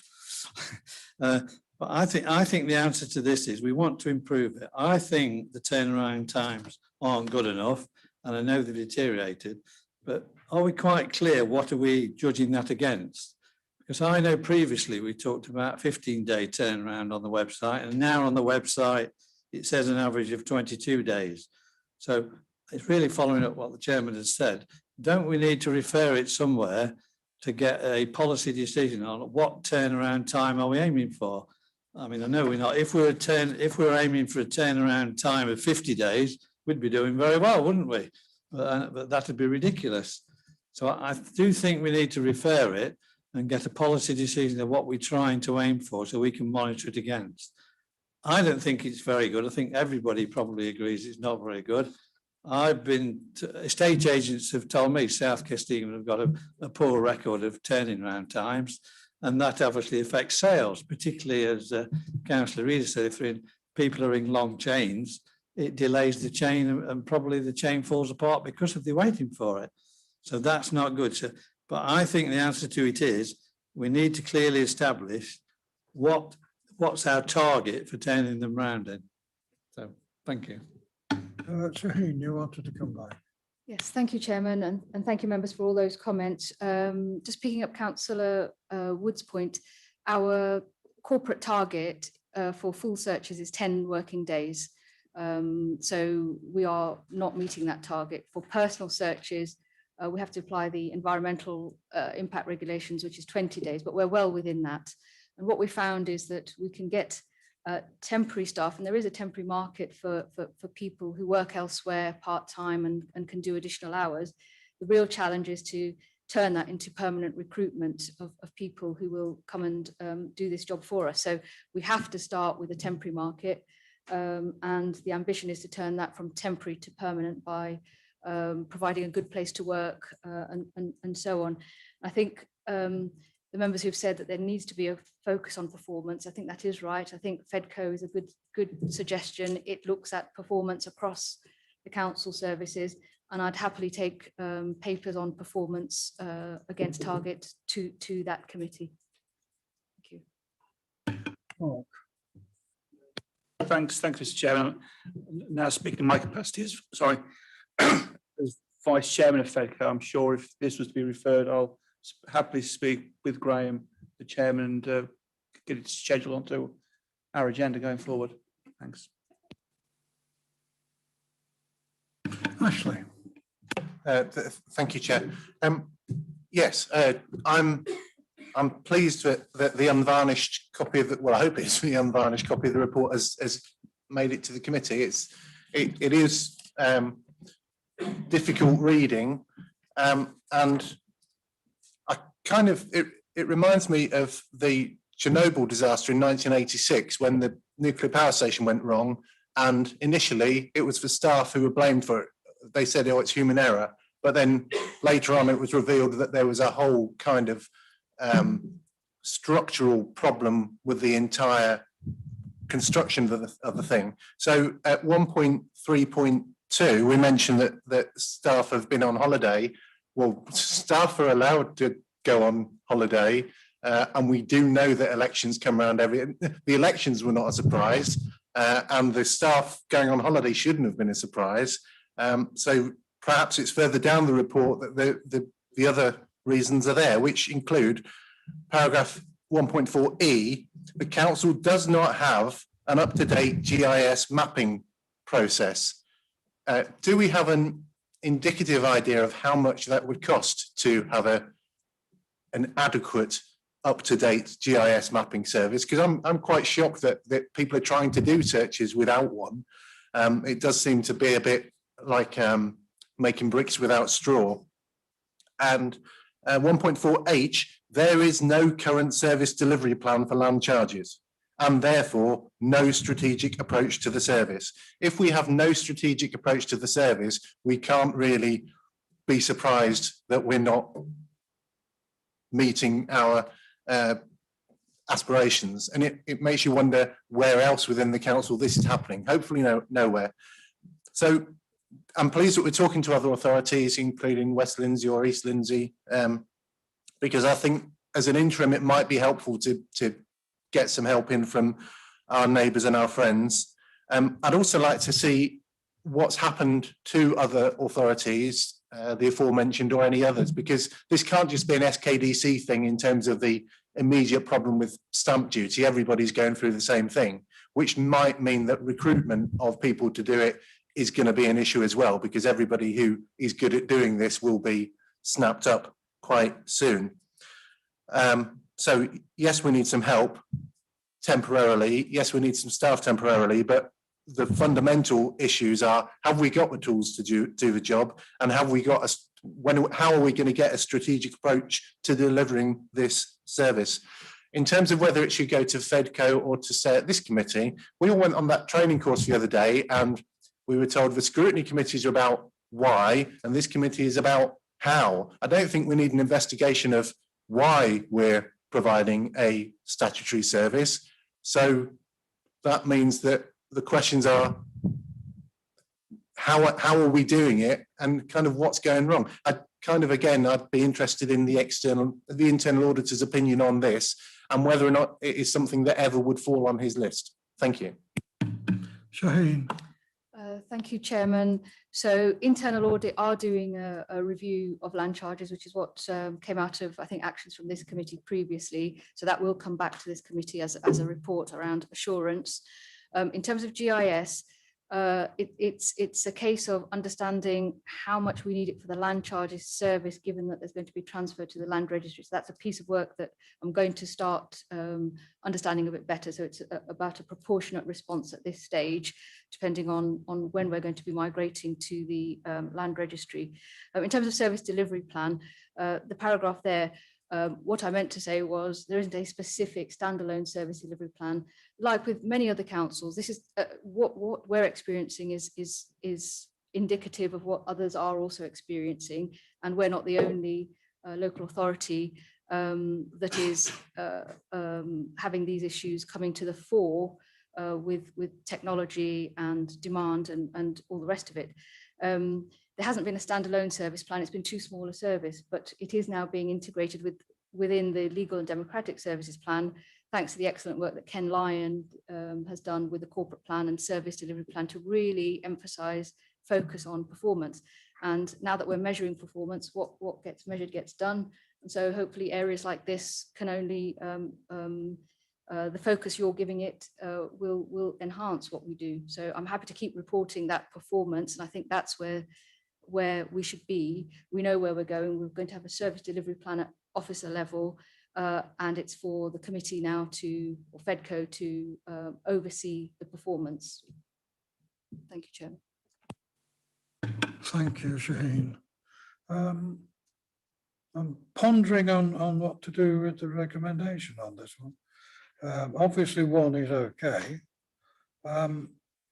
My suggestion of going to FEDCO for them to implement a policy decision, I think is correct, because we need to know what the actual organisation should be aiming for the search days, whereas we can only get reports which detail what is happening.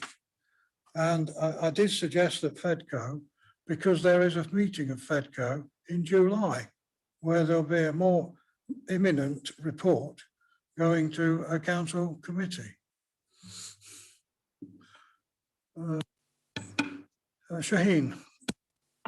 Chairman, in that case, can I suggest a different recommendation too, that the committee recommends to FEDCO that it considers KPIs in this area and oversees performance of land searches? Well, I'm quite happy with that. Is everybody else? Jackie, you wanted to? Yes, I think one of the things we've got to start doing, and it's something that I strongly believe we haven't been doing, and that is looking forward.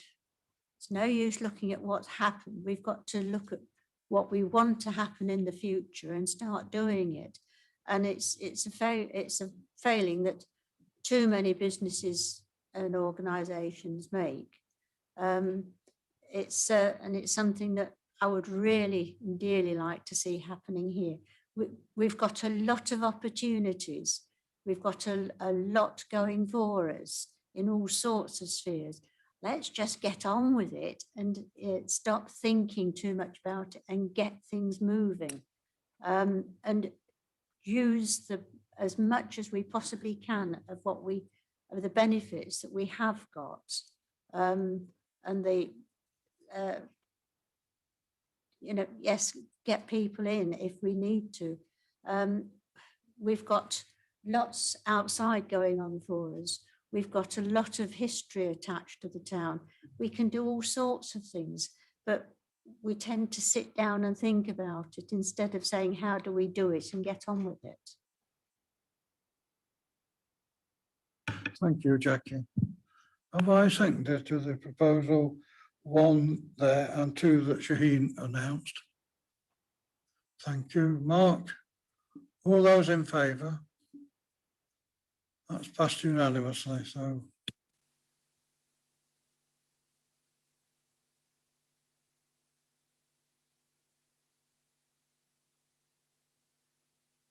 Agenda item 11, the work plan.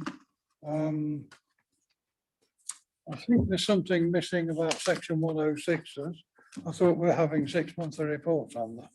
So I would anticipate one will be coming to the September meeting, perhaps. We're expecting the COSUS or whatever they call it to come to the July meeting. And we mentioned earlier that the update on the financial management one will come on the 22nd of December. Is any comments on the programme?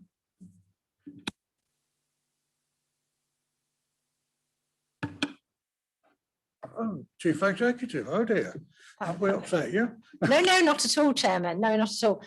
One of the questions was, I thought that the Section 106 reports were going to a different committee and not to Audit and Governance. I may be wrong there. I thought they were going to Rural and Communities every quarter, and not to this committee. But I may be wrong on that one, Chairman. That's maybe why it's not on the list, because I thought they were going to a different committee.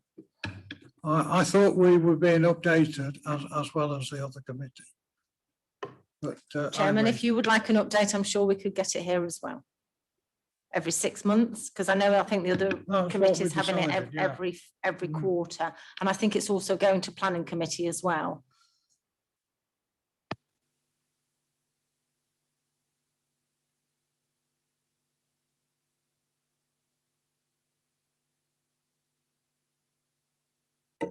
Just on the items to be allocated, page 106, the planning service external review. Just wondering if it would be possible to maybe try and get a date when we can perhaps have some feedback on that, because it's a fairly important report that I think probably does need a date attached to it. Thank you. Robert, have you got any comments about that one? TBC, it says.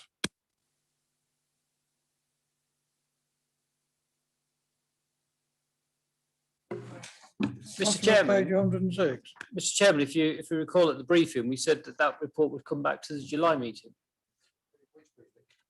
The planning review. So the reference has been made, TBC, we agreed that would be the July meeting of this committee. I think Anita took it as an action.